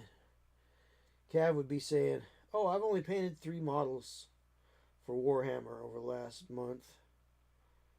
Oh. Then you find out they're the big models. It's like, oh, okay, that's a little That's a little different. I just started playing. I just started getting into 40K. I've only painted 3 models.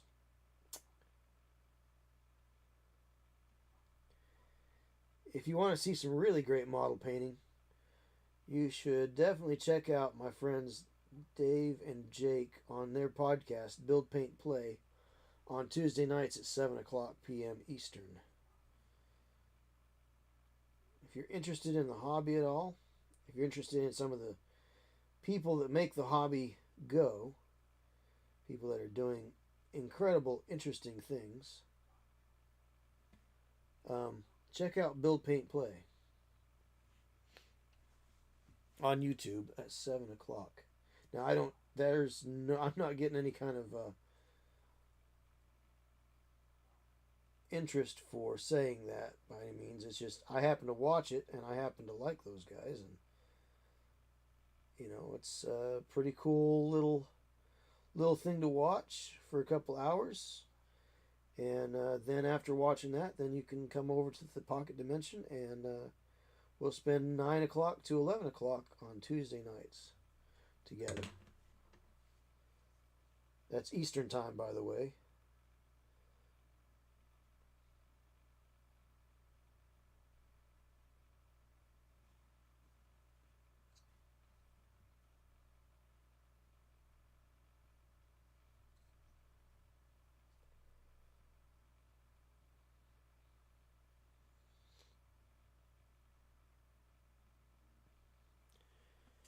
But I enjoy watching it. Let's see. Miar says, turns out my Imperium magazine subscription was a decent investment. Sure, understandable. That's like the Combat Patrol. So Combat Patrol looked like I did the math. I'm like, that's not a bad investment. I just couldn't commit to that kind of length of time, and there were they all had stuff that I'd like to have in my armies, but I figure the few things that each one of them really had that I would want are things I could probably get later on, like on eBay. But I'd like to do one of those Hatchet subscriptions eventually, because it seems like they come out slow enough to where you can paint one thing each week or a couple of things each month and keep up with it. Unlike me, who went on buying sprees back when I had a really awesome prevailing wage project, and I basically bought everything that I thought I ever would want in my life.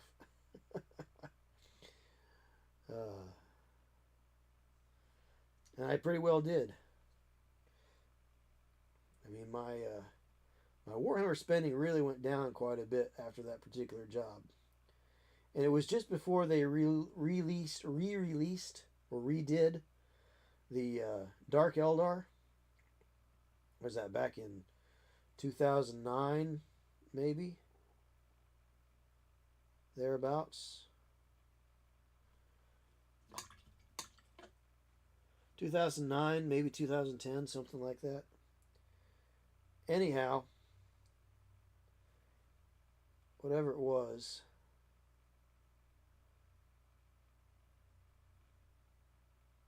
I didn't like the way the new ones were going to look.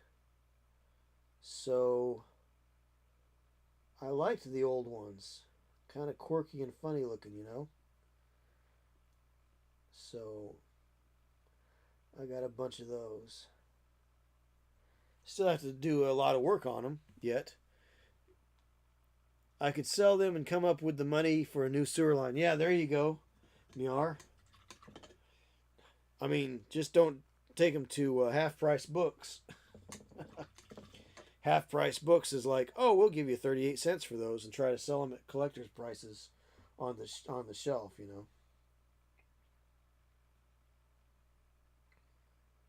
Half-price books used to be a great place to get great deals. And then the pandemic happened, and somebody in charge at half price was like, "Oh, we'll just try to match collectors' prices," which you can't really go by eBay prices, because sometimes people are collectors and they're willing to pay exorbitantly stupid amounts of money for things that really shouldn't be that that expensive. You know, it's like, oh, I've got an out of print rare. If you look on eBay, people are really stupid sometimes. They're like, oh, look, I have this out of print rare 40K item. Yeah, it's a Land Raider Crusader that has the old metal bits that's no longer in production and nobody wants it. But it's got, it's like, why would you put yourself through that kind of pain? I mean, I did, but that's beside the fact. I didn't buy it. I actually got it from somebody else who didn't want to finish it, so I finished it. But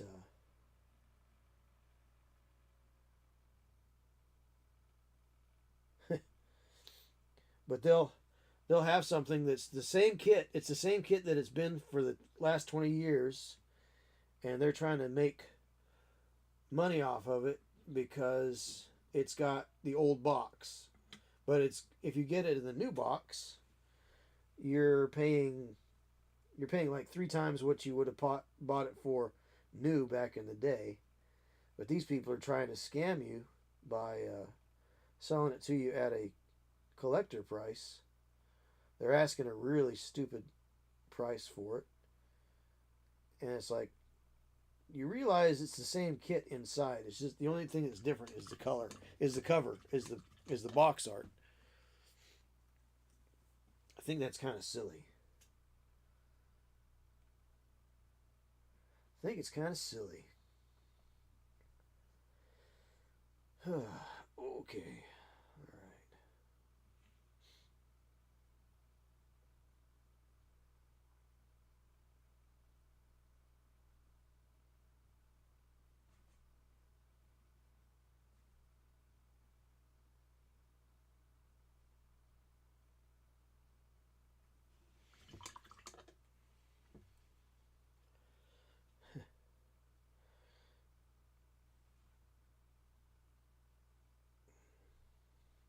But yeah, I guess you could definitely do that, Miar. Is sell off something like that and invest in a new sewer line.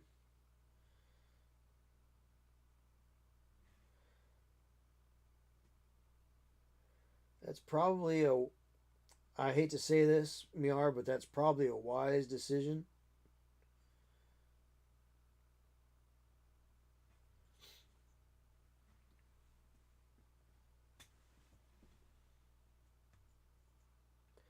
Wise decisions are often not pleasant decisions, but they definitely pay off in the end. I mean, which do you want? Old magazines or a working sewer line? I think a working sewer line is probably more important than old magazines.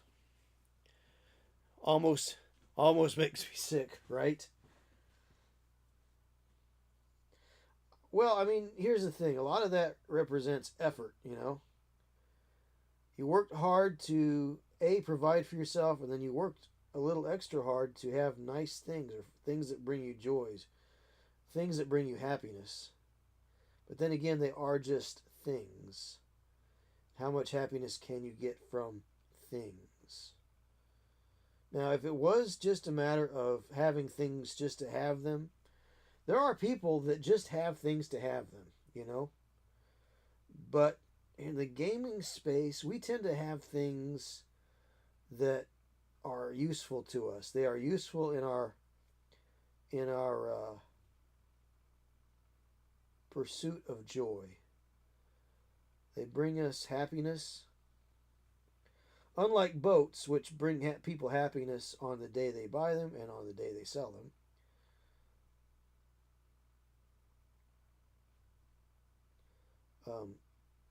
Gaming accessories, accoutrements, books, and miniatures tend to bring us happiness because the books we can use with the miniatures, and the miniatures they represent work that we want to do that will bring us happiness.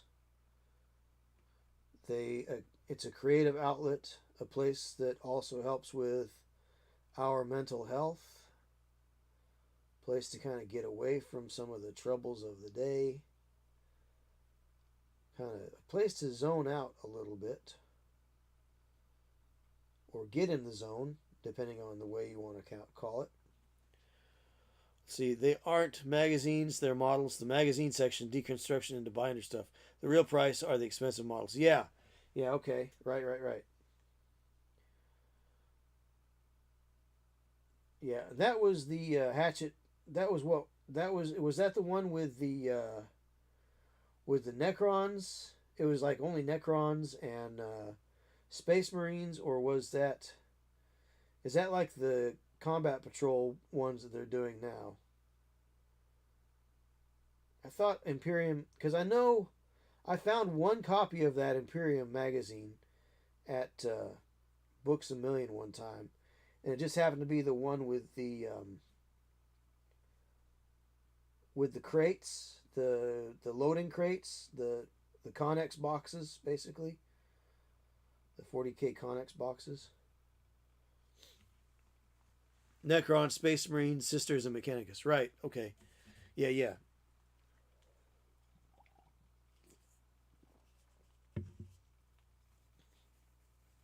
That was kind of centered around, 9th edition, right? But, yeah, you could probably get $1 or $2 for some of those models. Especially the Sisters.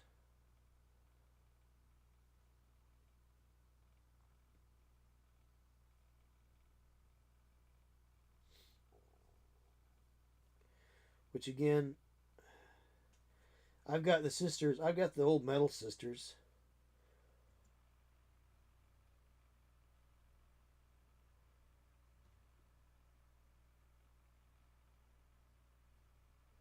So I never felt the need to buy into the new plastic ones. And they're bigger too. They're a little bit better proportioned as well. Sculpting is a little bit better. But I don't really know if they would look right, because I think the new plastic Sisters are actually a little bit bigger than the old metal Sisters, as has been the way of things in these new plastic ranges, these new figure ranges from Workshop. I just like the older stuff.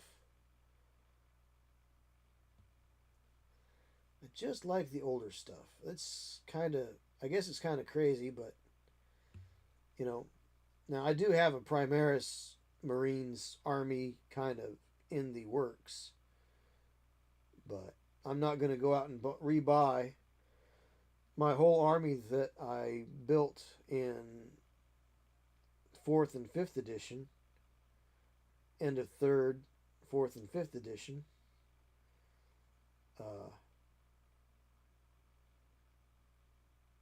Just to make them Primaris size, Again, I don't have to keep up with the James Workshop,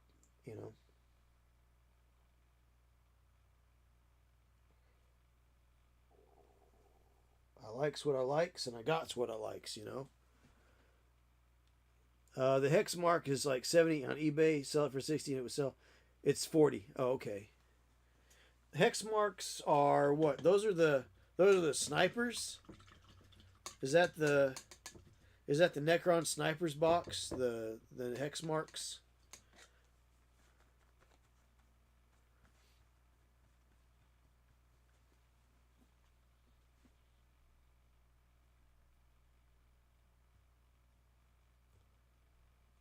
Oh, look.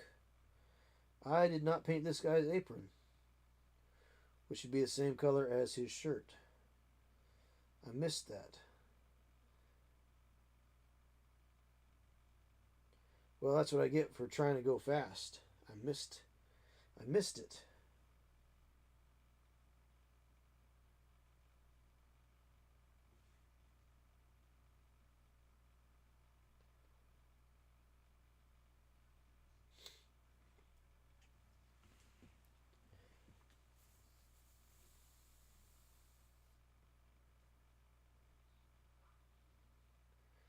got these little straps for hanging things off of his belt here, and he's got like a little tourniquet thing hanging around his leg here.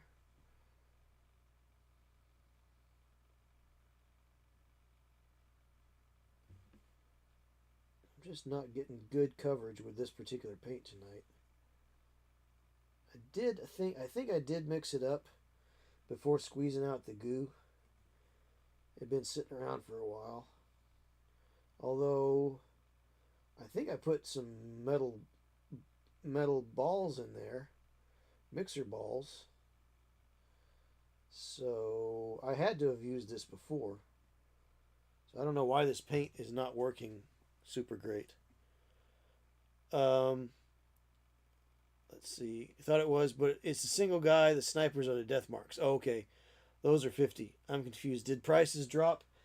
I don't know with 40K MR. It's hard to keep track. They don't usually drop. Although when the plastic Land Raider Crusader kit came out, the plastic Land Raider Crusader kit was actually $5 cheaper than the old one with the model or with the metal bits in it. So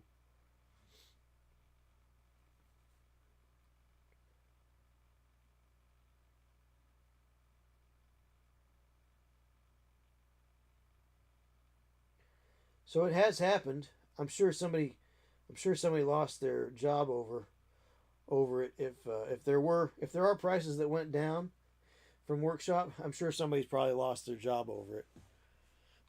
So I don't know.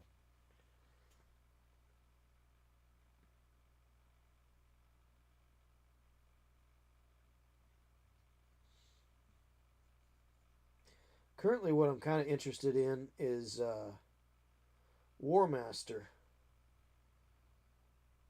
There's a lot of people printing off 10mm fantasy armies that kind of interests me. But again, do I have the bandwidth to be able to indulge hobby time into that, or is it just going to have to be a curiosity that I would play if somebody else brought the army, right? Or if I found one cheap enough, maybe I would invest in it. Maybe I would add it to the pile of opportunity, or poo, POO.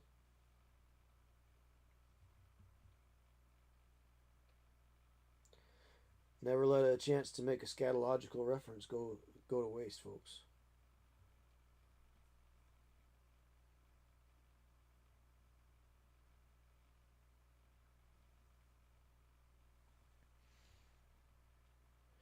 You need to stop looking at models. Yes. Start looking at models to get the idea of what you should sell them for.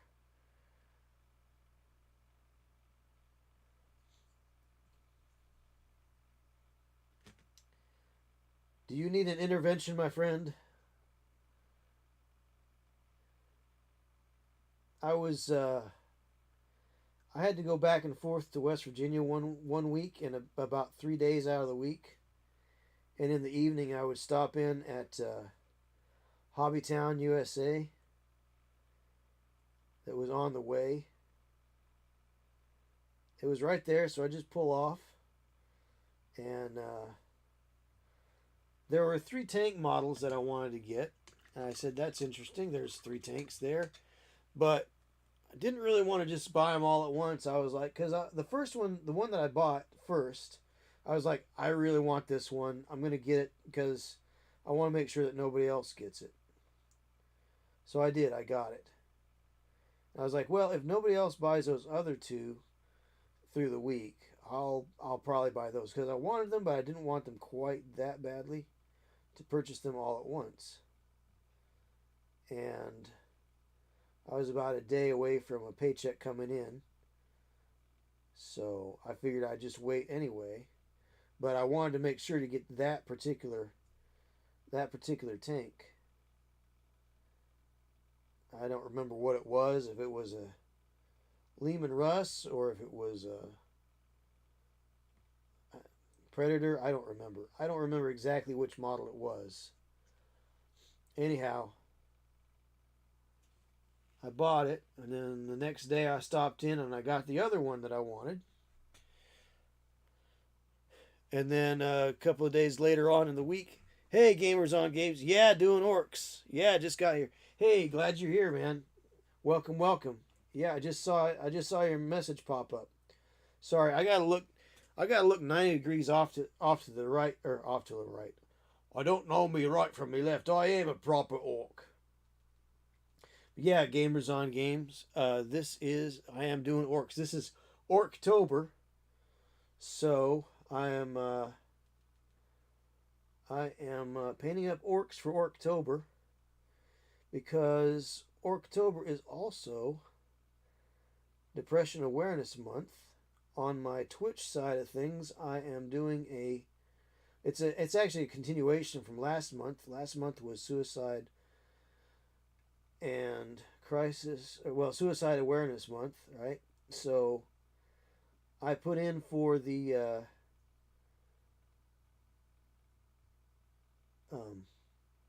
sorry, I can't paint and talk at the same time, evidently. So I'm running a fundraiser on my Twitch side of things that I don't have to be streaming while you. Okay, so the 988 Suicide and Crisis Lifeline is a lifeline. 988 is the telephone number you call. But in addition to just being somebody to talk to, they also can help you build plans to cope with your struggles.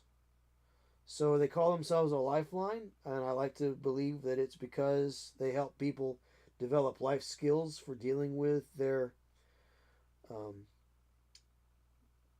don't want to use the word issues, for dealing with their struggles. So if you feel like it, you can come on over to Twitch, to my channel, and make a donation. We are at $56 out of $250 right now. So it's a continuation from last month, because this month is actually Depression Awareness Month. So because depression and those other things kind of feed on each other, I figure I'd keep it up. First of all, I was keeping it up because we didn't make our goal last month. The goal is $250, and we definitely didn't do that. We had about a tenth of that. So now we're up to about a fifth of that, a little over a fifth. So good job, team, today. We're over a fifth of the way there. So 20%. We have reached a 20% mark for our fundraiser for the 988 Suicide and Crisis Lifeline. But they've got a website, obviously, that you can go to. They also have they've got a Facebook page and a Twitter page, and I'm sure they're probably on Blue Sky as well if you're over there. I haven't got on a Blue Sky yet. I eventually want to go. I think it's probably curated a little bit better than Twitter. Twitter is kind of irritating, the way it works sometimes, or doesn't work, so to speak. 988 is also on Instagram. So, but 988 Suicide and Crisis Lifeline is our charity of choice for last month and this month. So as soon as we get our $250 limit, or more would be great. The next charity will be a no-kill shelter that is right here in southern Ohio. And in the town I live in, actually, that is doing a lot of good work. It is kind of known as the go-to place to take strays, and they do a lot of money. They do a lot of high dollar work there with the vet just down the road. And so, there's a lot of people that can't agree on too many things, but we can all agree on taking care of animals, So that's going to be our next fundraiser, but I want to talk about a next fundraiser until we get this fundraiser whipped. So that is the 988 Suicide and Crisis Lifeline. Tell your friends, come on over to Twitch and drop in a couple of bucks. Anyhow, that's the goal, and we're using Orktober, right, Orktober, to see if we can get people to donate some teeth, right? Yeah, that's what I just said. We're trying to get people to donate teeth to our fundraiser so that people keep their teeth in their heads. Well, I mean, it's not a dentistry. Well, no, I know it's not dentistry. Yeah, but look here, Mr. Orc. What? Yeah. So, yeah, Mr. Orc, it's okay. We're trying to keep people's teeth in their head. But we need teeth to make this happen. Yeah, but I'm talking metaphorically. Metaphorically? What's that? That means using an illustration to make your point. Oh, right, illustrations. I got you. Are you sure? Yeah, I know what you're talking about. Right. I don't think you do, but I'll take your word for it, Mr. Orc.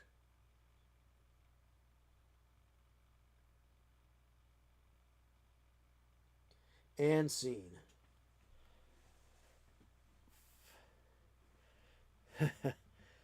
Oh, yeah. Let's see. Patty says, I am home. I need to shower and shave, then rush a bunch of stuff. Thanks for the stream as always. Keep them orcs in line. Absolutely. Absolutely, Pat.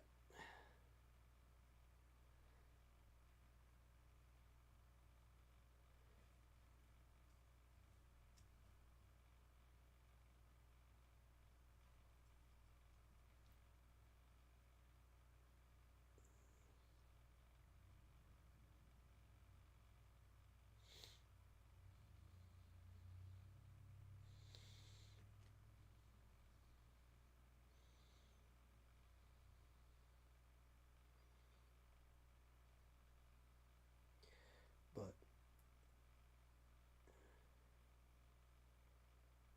so trying to do the good works with having fun. Maybe do somebody some good,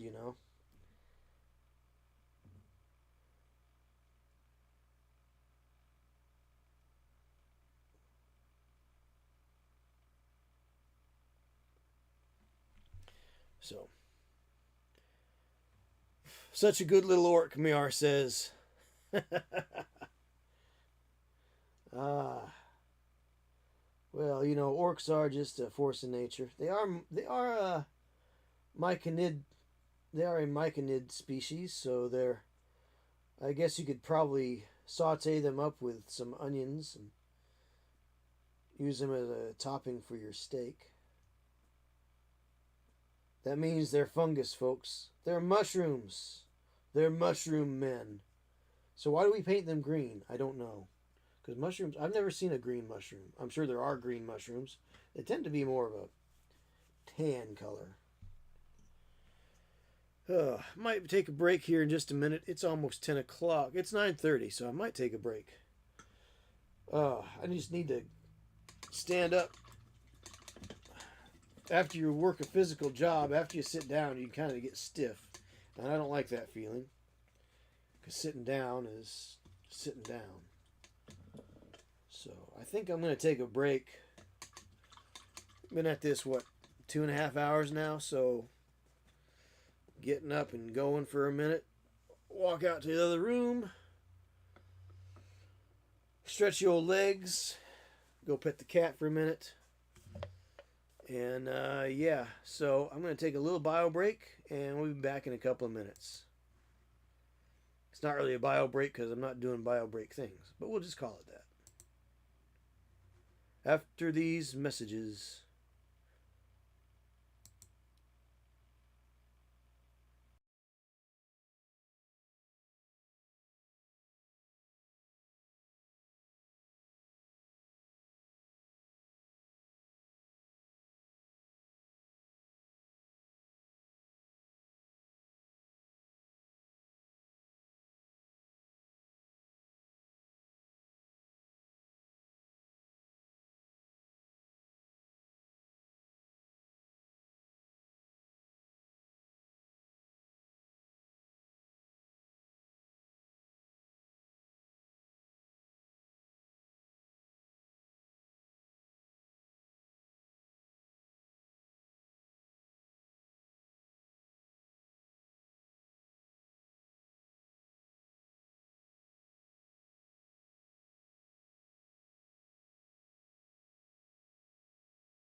And we are back.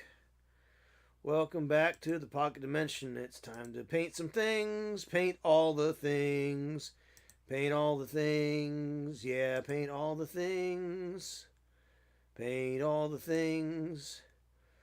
Paint all the things. Painting orcs, because this is Orktober.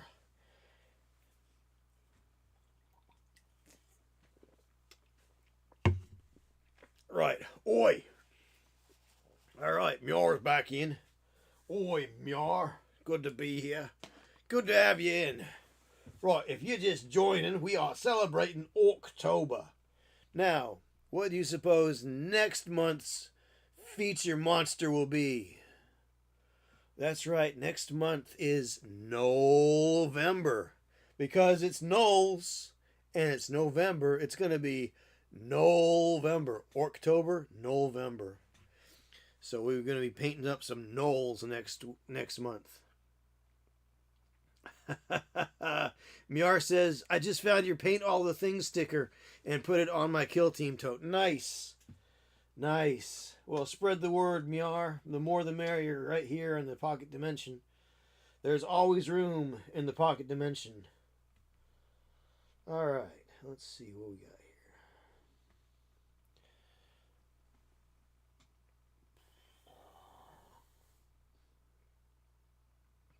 Whoop, man, I'm just not getting any good coverage on this paint tonight. Which I know why, but I don't know why. It's just one of those things. I think maybe it needed to be mixed up more, or maybe it didn't mix up enough. I don't know. Old Army Painter paints. Sometimes they could be really great, other times not so much. Their browns never failed me. This is really the first time that Army Painter browns have kind of failed me.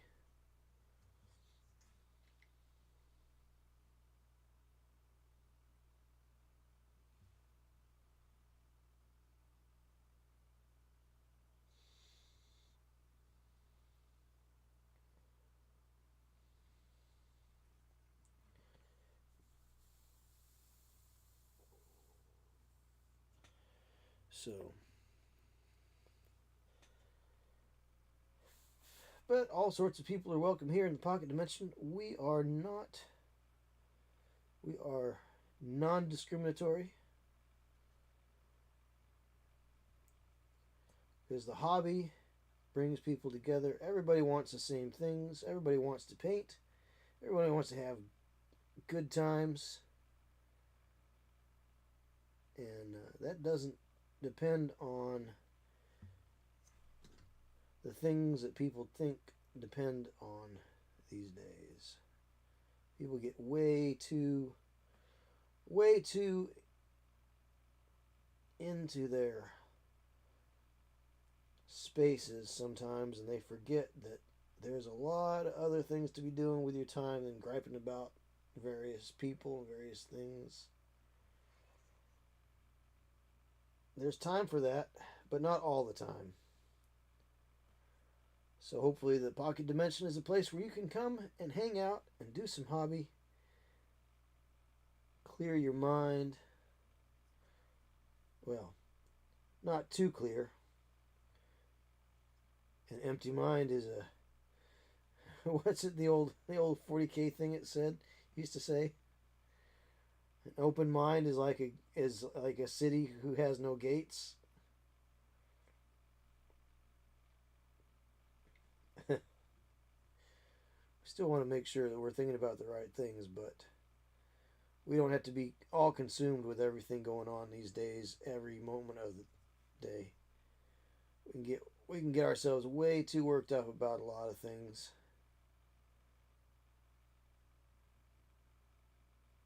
It's good to be able to step away, as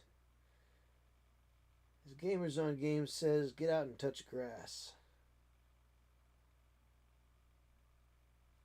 I think I saw that post, something about touching grass. There, Dave.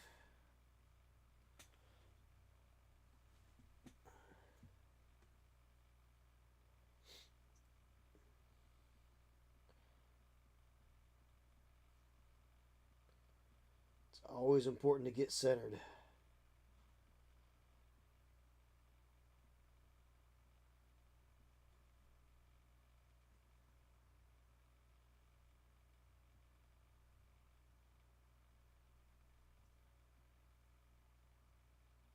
Get grounded. Maybe that's a better way to say it. Get grounded, not get centered.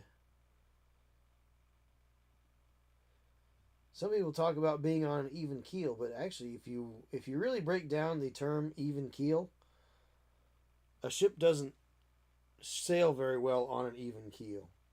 It has to be leaning to one side or the other to be able to catch the wind correctly. So We need a little craziness in life just to be able to motivate ourselves, push us along.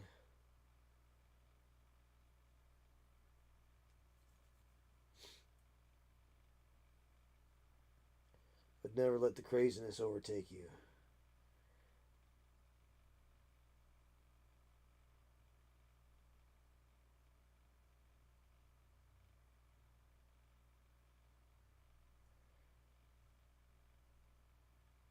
I wonder how Black Skull's inspections went this last week.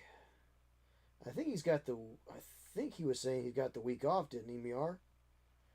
After doing those inspections for like 2 weeks straight up, I think he had like a shorter week this week.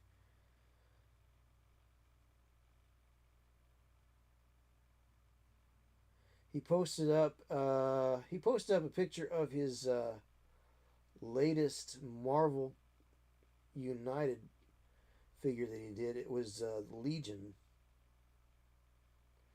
Looks kind of like Wayne Static from Static X. His hair is standing all up on the end. So, let's see, dude. I just found your paint. Good for him. I need a. Yeah. Yeah, I feel you. Miar. I was hoping I was going to get tomorrow off, but it's just not going to happen. Probably going to go overtime about 9:30 tomorrow morning. But that's what happens when you're the only guy doing what I'm doing in my company, which is fine. I get paid the big bucks.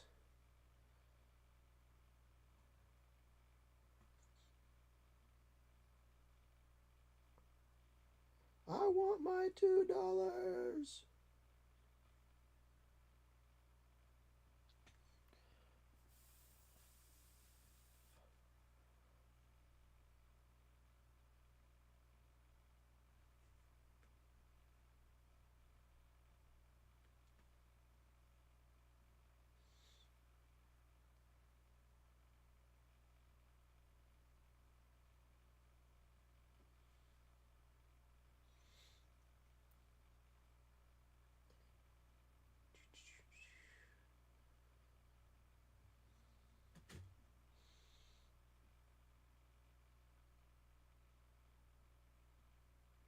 All right. Let's see. Clear that off. That is a paint smudge there that I don't want. Although it's in a place where you're likely not going to see it. Again, I don't know why, but I'm obsessive about detail, which is a good thing. It's got me a commendation by my boss the other day for being such a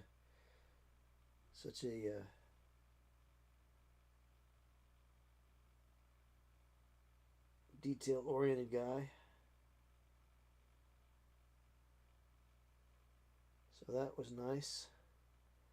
Which, when you're an electrician, you kind of have to be detail-oriented, because if you screw it up, and that's somebody's house that can catch fire. Yeah, that's not a good thing.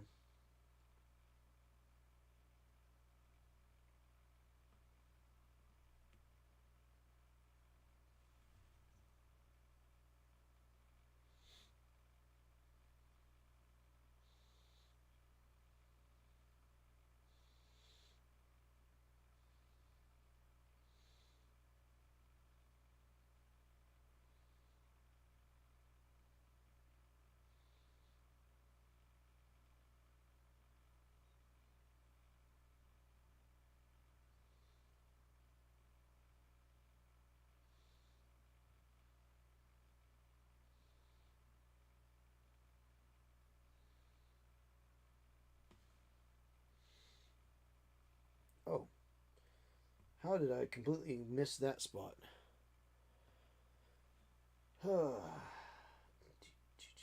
Right there. So we are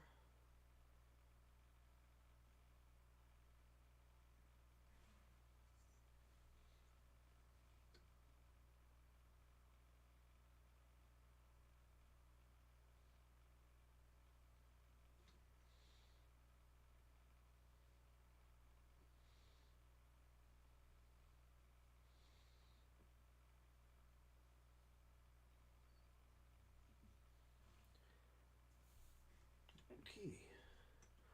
Alright, so that's almost all 5 boys out of this group. Oh boy. I may actually go a little bit short tonight because I've got an early morning call. So let me see if I paint this boy up, and then I might just put a pin in it for till next week. I usually try to go till 11, but I think tonight I may go short, especially since I don't have tomorrow off the way I was hoping. So I may cut it a little short tonight. So I apologize to everybody that usually comes in later to watch. But I apologize for that. It's just that work has certain demands, and being on time to your appointments is one of them. Because when you've got customers that expect certain things, it's good to give them those things that they expect. That's why they're customers. If I could pick and choose, I wouldn't need to work, right? I could just say, oh, well, I'll be there sometime between the hours of 9 a.m. and 5 p.m.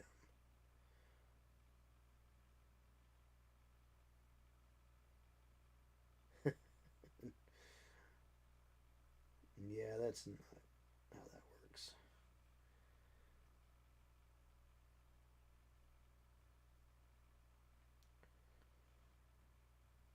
So one of those that I've got to do tomorrow is that inspection I was telling you about earlier, where we got a little miscommunication, a little wires crossed there, so to speak.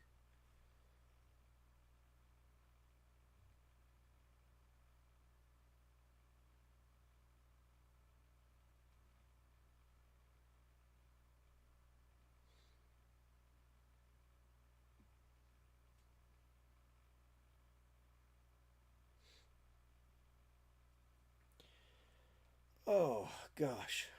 Oh, back. My back is starting to... Oosh. Of course, I'm leaning down a little bit, but I set this chair so it's lower so that I can keep my back straighter when leaning on my desk in the perfect power pose, what I call the Triforce of Power, where you have your 2 arms on your edge and your hands touching together in some fashion, as you can see. This is the Triforce of Power. I teach it when I do paint and takes with people. I teach kids and adults about the Triforce of Power. I will see sometimes people having problems. They'll be way out here and they're holding their arm up here and they're trying to angle and it's like, I have actually watched people's painting improve within 5 minutes just after showing them the Triforce of Power. Literally, it's like I could tell that they knew what they were sort of doing, and they knew how to put paint on the paintbrush, and they knew not to overload it, and they knew to thin their paint out. They weren't going big globby messes of paint.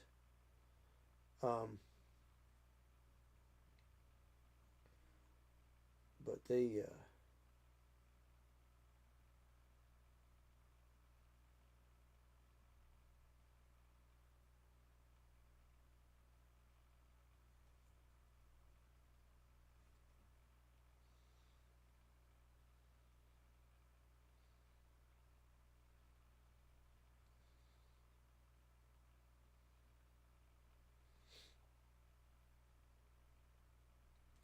But I could tell that they sort of had an idea of what they were doing, but they were struggling so much against themselves, their body mechanics, that they couldn't really be as effective as they wanted to.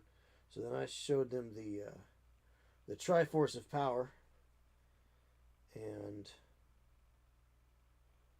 literally within minutes they're painting. I said, how's that feel? He says, oh, it feels good. I said, got a little more control over everything now, don't you? He said, yes, I do. I said, that's so. Has your game changed? He says, I think so. I said, yeah, there you go. So that was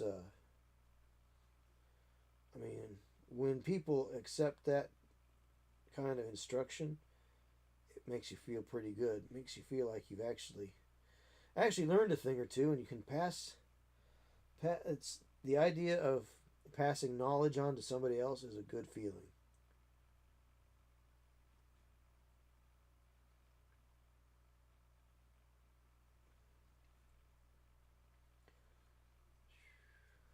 That paint's just too thin.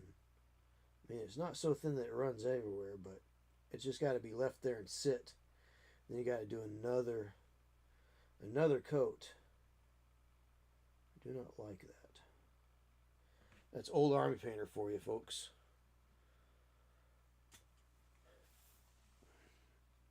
Old army painter.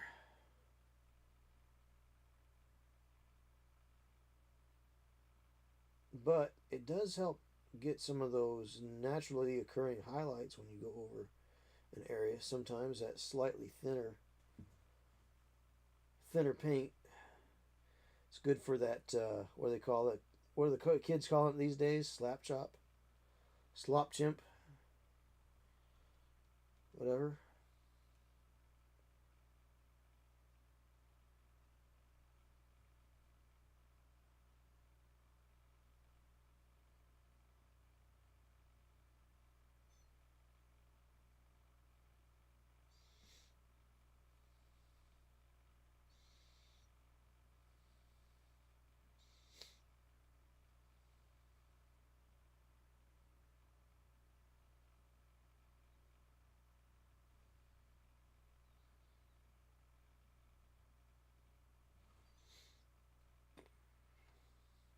We'll just let that paint dry up, even though it's a little on the thin side. It seems to want to sit where you put it. But I've seen some of these more professional type painters. They kind of do that. They'll have this really thin paint and they'll just like let it sit, and it dries, and it just holds on for dear life in the place that they've put it. But well, we can always go back over it again. It's not. Oh, the old slip slap, says Miar, right?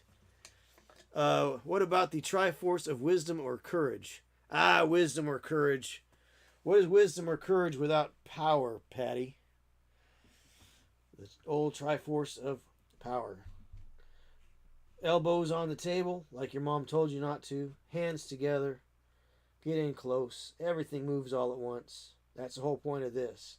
Is instead of this, right? Because when you have one hand doing one thing, even though you're and one hand doing the other thing, and even though you're trying to be unified and do the same thing, your eyes are making your hands adjust. So if you get that tactile sensation, also any adjustments, any micro adjustments that happen, because your muscles, your eyes, and your hands work together, and it wants to make not so much large adjustments, but really micro adjustments. You've got almost like, what's the word? Haptic feedback, right? So everything's going to move all together. All your adjustments are going to happen at the same time. So, but I think it is almost 10 o'clock. And that's the last dude painted up for tonight. Let me see. There was one guy whose shirt needed the shirt tail painted. There it is. I'm going to go ahead and paint that shirt tail. That'll give us a few minutes because I don't want to just turn her off right at 10. But I think I'm going to... Well, this is Wolf Gray, by the way. I think I'm going to cut the stream short tonight because I don't get to sleep in like I planned to tomorrow. So the plan was to sleep in, do some yard work, build a set of shelves. Then I was going to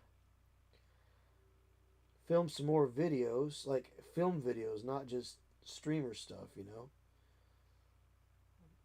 write, I'm going to write the outlines out so I'm a little more fluent in my presentation. Not that I'm not fluent in a presentation, but I do tend to pause when I'm trying to find the right word. And I think having a written outline, not a script, mind you. I don't want to work off of a script. Because I'm not doing voice acting work, right? So if I were doing voice acting work, I would definitely be working off the script and reading the words as they are. But if I want to be authentic, I want to work off of an outline.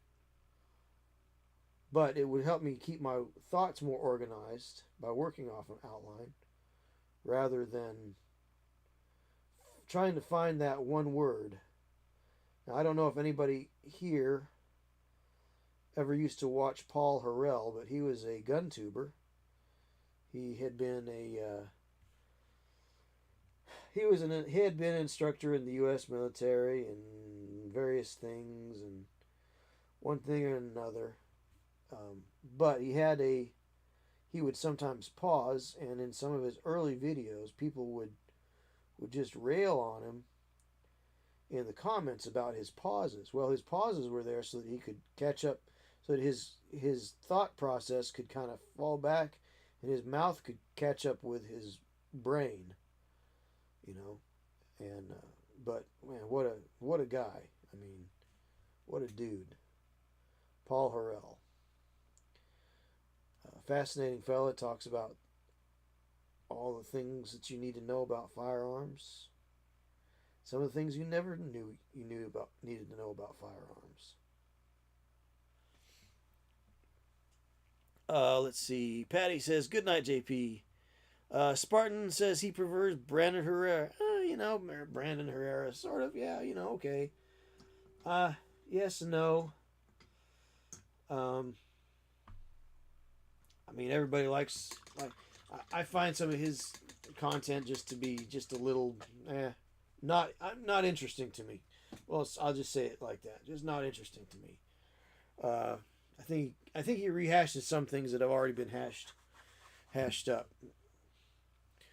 Let's see. Yeah, he's Spartan. Yep. Let's see. Paul's posthumous video came out the week I got my diagnosis. Going to have a Pop-Tart in his honor tomorrow. Yeah, Patty. Yeah. Absolutely. What a... for you... For the rest of us, that was just Tuesday, right? For you, kind of hit hard on that one because he died of the big C and you had gotten diagnosed with it. So hopefully that battle continues and you are victorious. So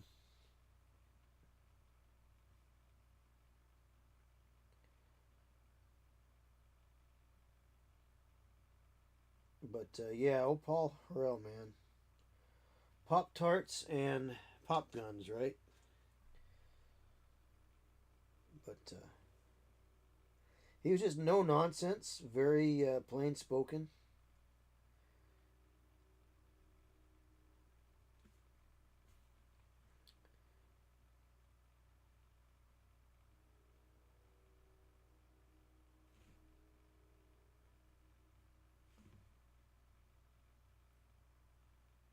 So let's see. He got his biopsy earlier tomorrow. That's why you're shaving. Hey, Patty. Yeah, I was wondering about that. Let's see. Spartan still says he's still got an Orc army. Gazkull still needs to be painted. Yeah, terrific. Well, happy Orktober to you, Spartan. Or, as I like to say, happy Orktober.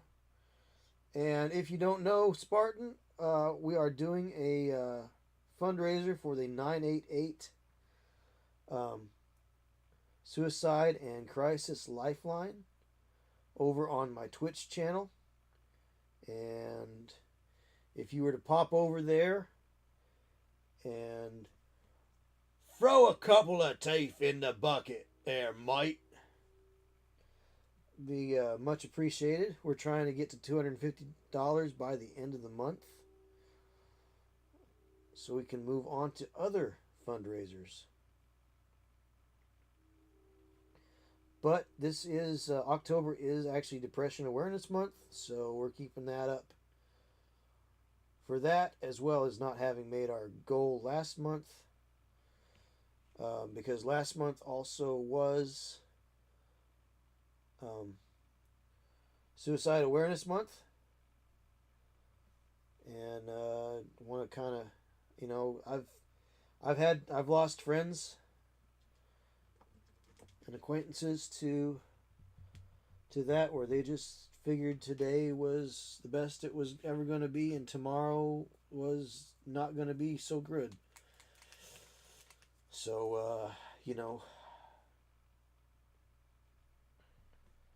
and don't know why they didn't talk to anybody, or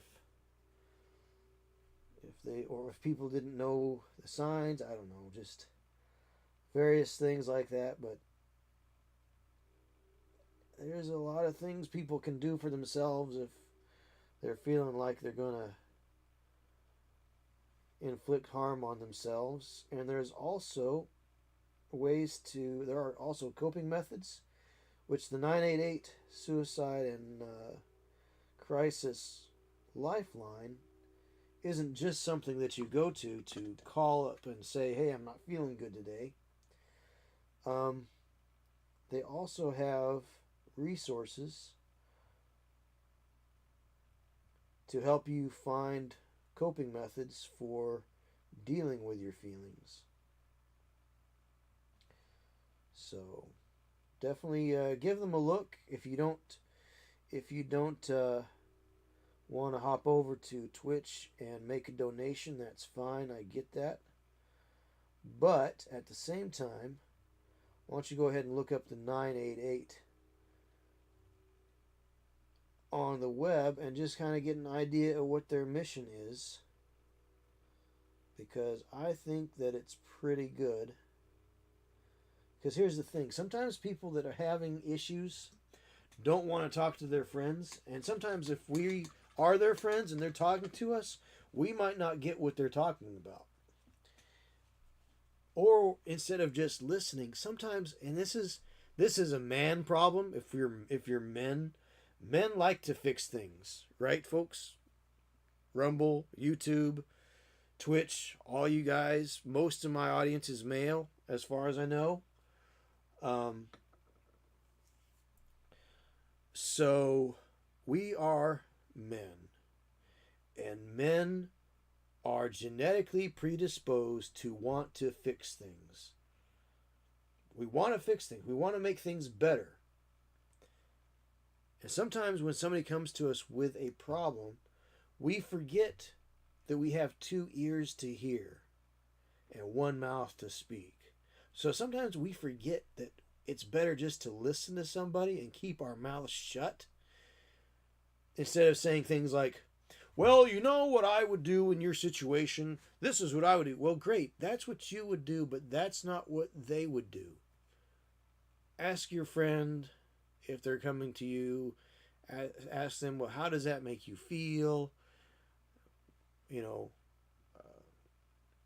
what do you think you could do in a situation like that? Or sometimes it's best not to say anything. Sometimes we just say, I feel for you. You have my deepest sympathy. You know, I don't know what you're going through, because I've never been there before myself, but I'm always here for you. Those kinds of things we can help with. But sometimes we just need to say less and listen more. And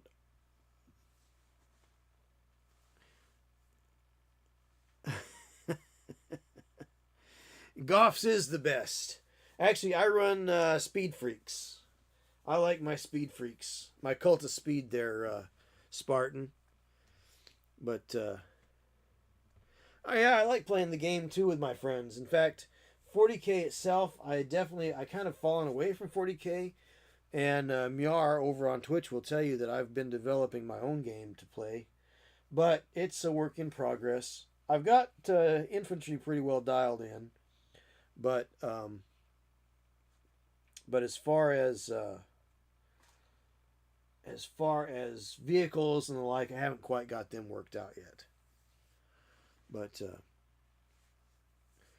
let's see. Myar on Twitch says he'll pray for Patty. So Patty, you got people looking out for you, man. So hope your biopsy goes well. Like you were saying, you were going to shave today. I'm like, I don't know. Patty's got a pretty impressive beard. Maybe why was he shaving? So hopefully that goes well for you, man. So Myar is giving you his support. So, all right. We are at 10 o'clock. I do not have the privilege of sleeping in tomorrow like I was hoping. So we're going to say goodnight to everybody. And as is usual, remember, no matter how bad today might have been for you, the sun is coming up tomorrow and the world is a better place with you in it. Trust me on this one. Keep on painting. Keep on playing. So good night to YouTube. Good night to Rumble. And Twitch, stick around. We're going to raid out.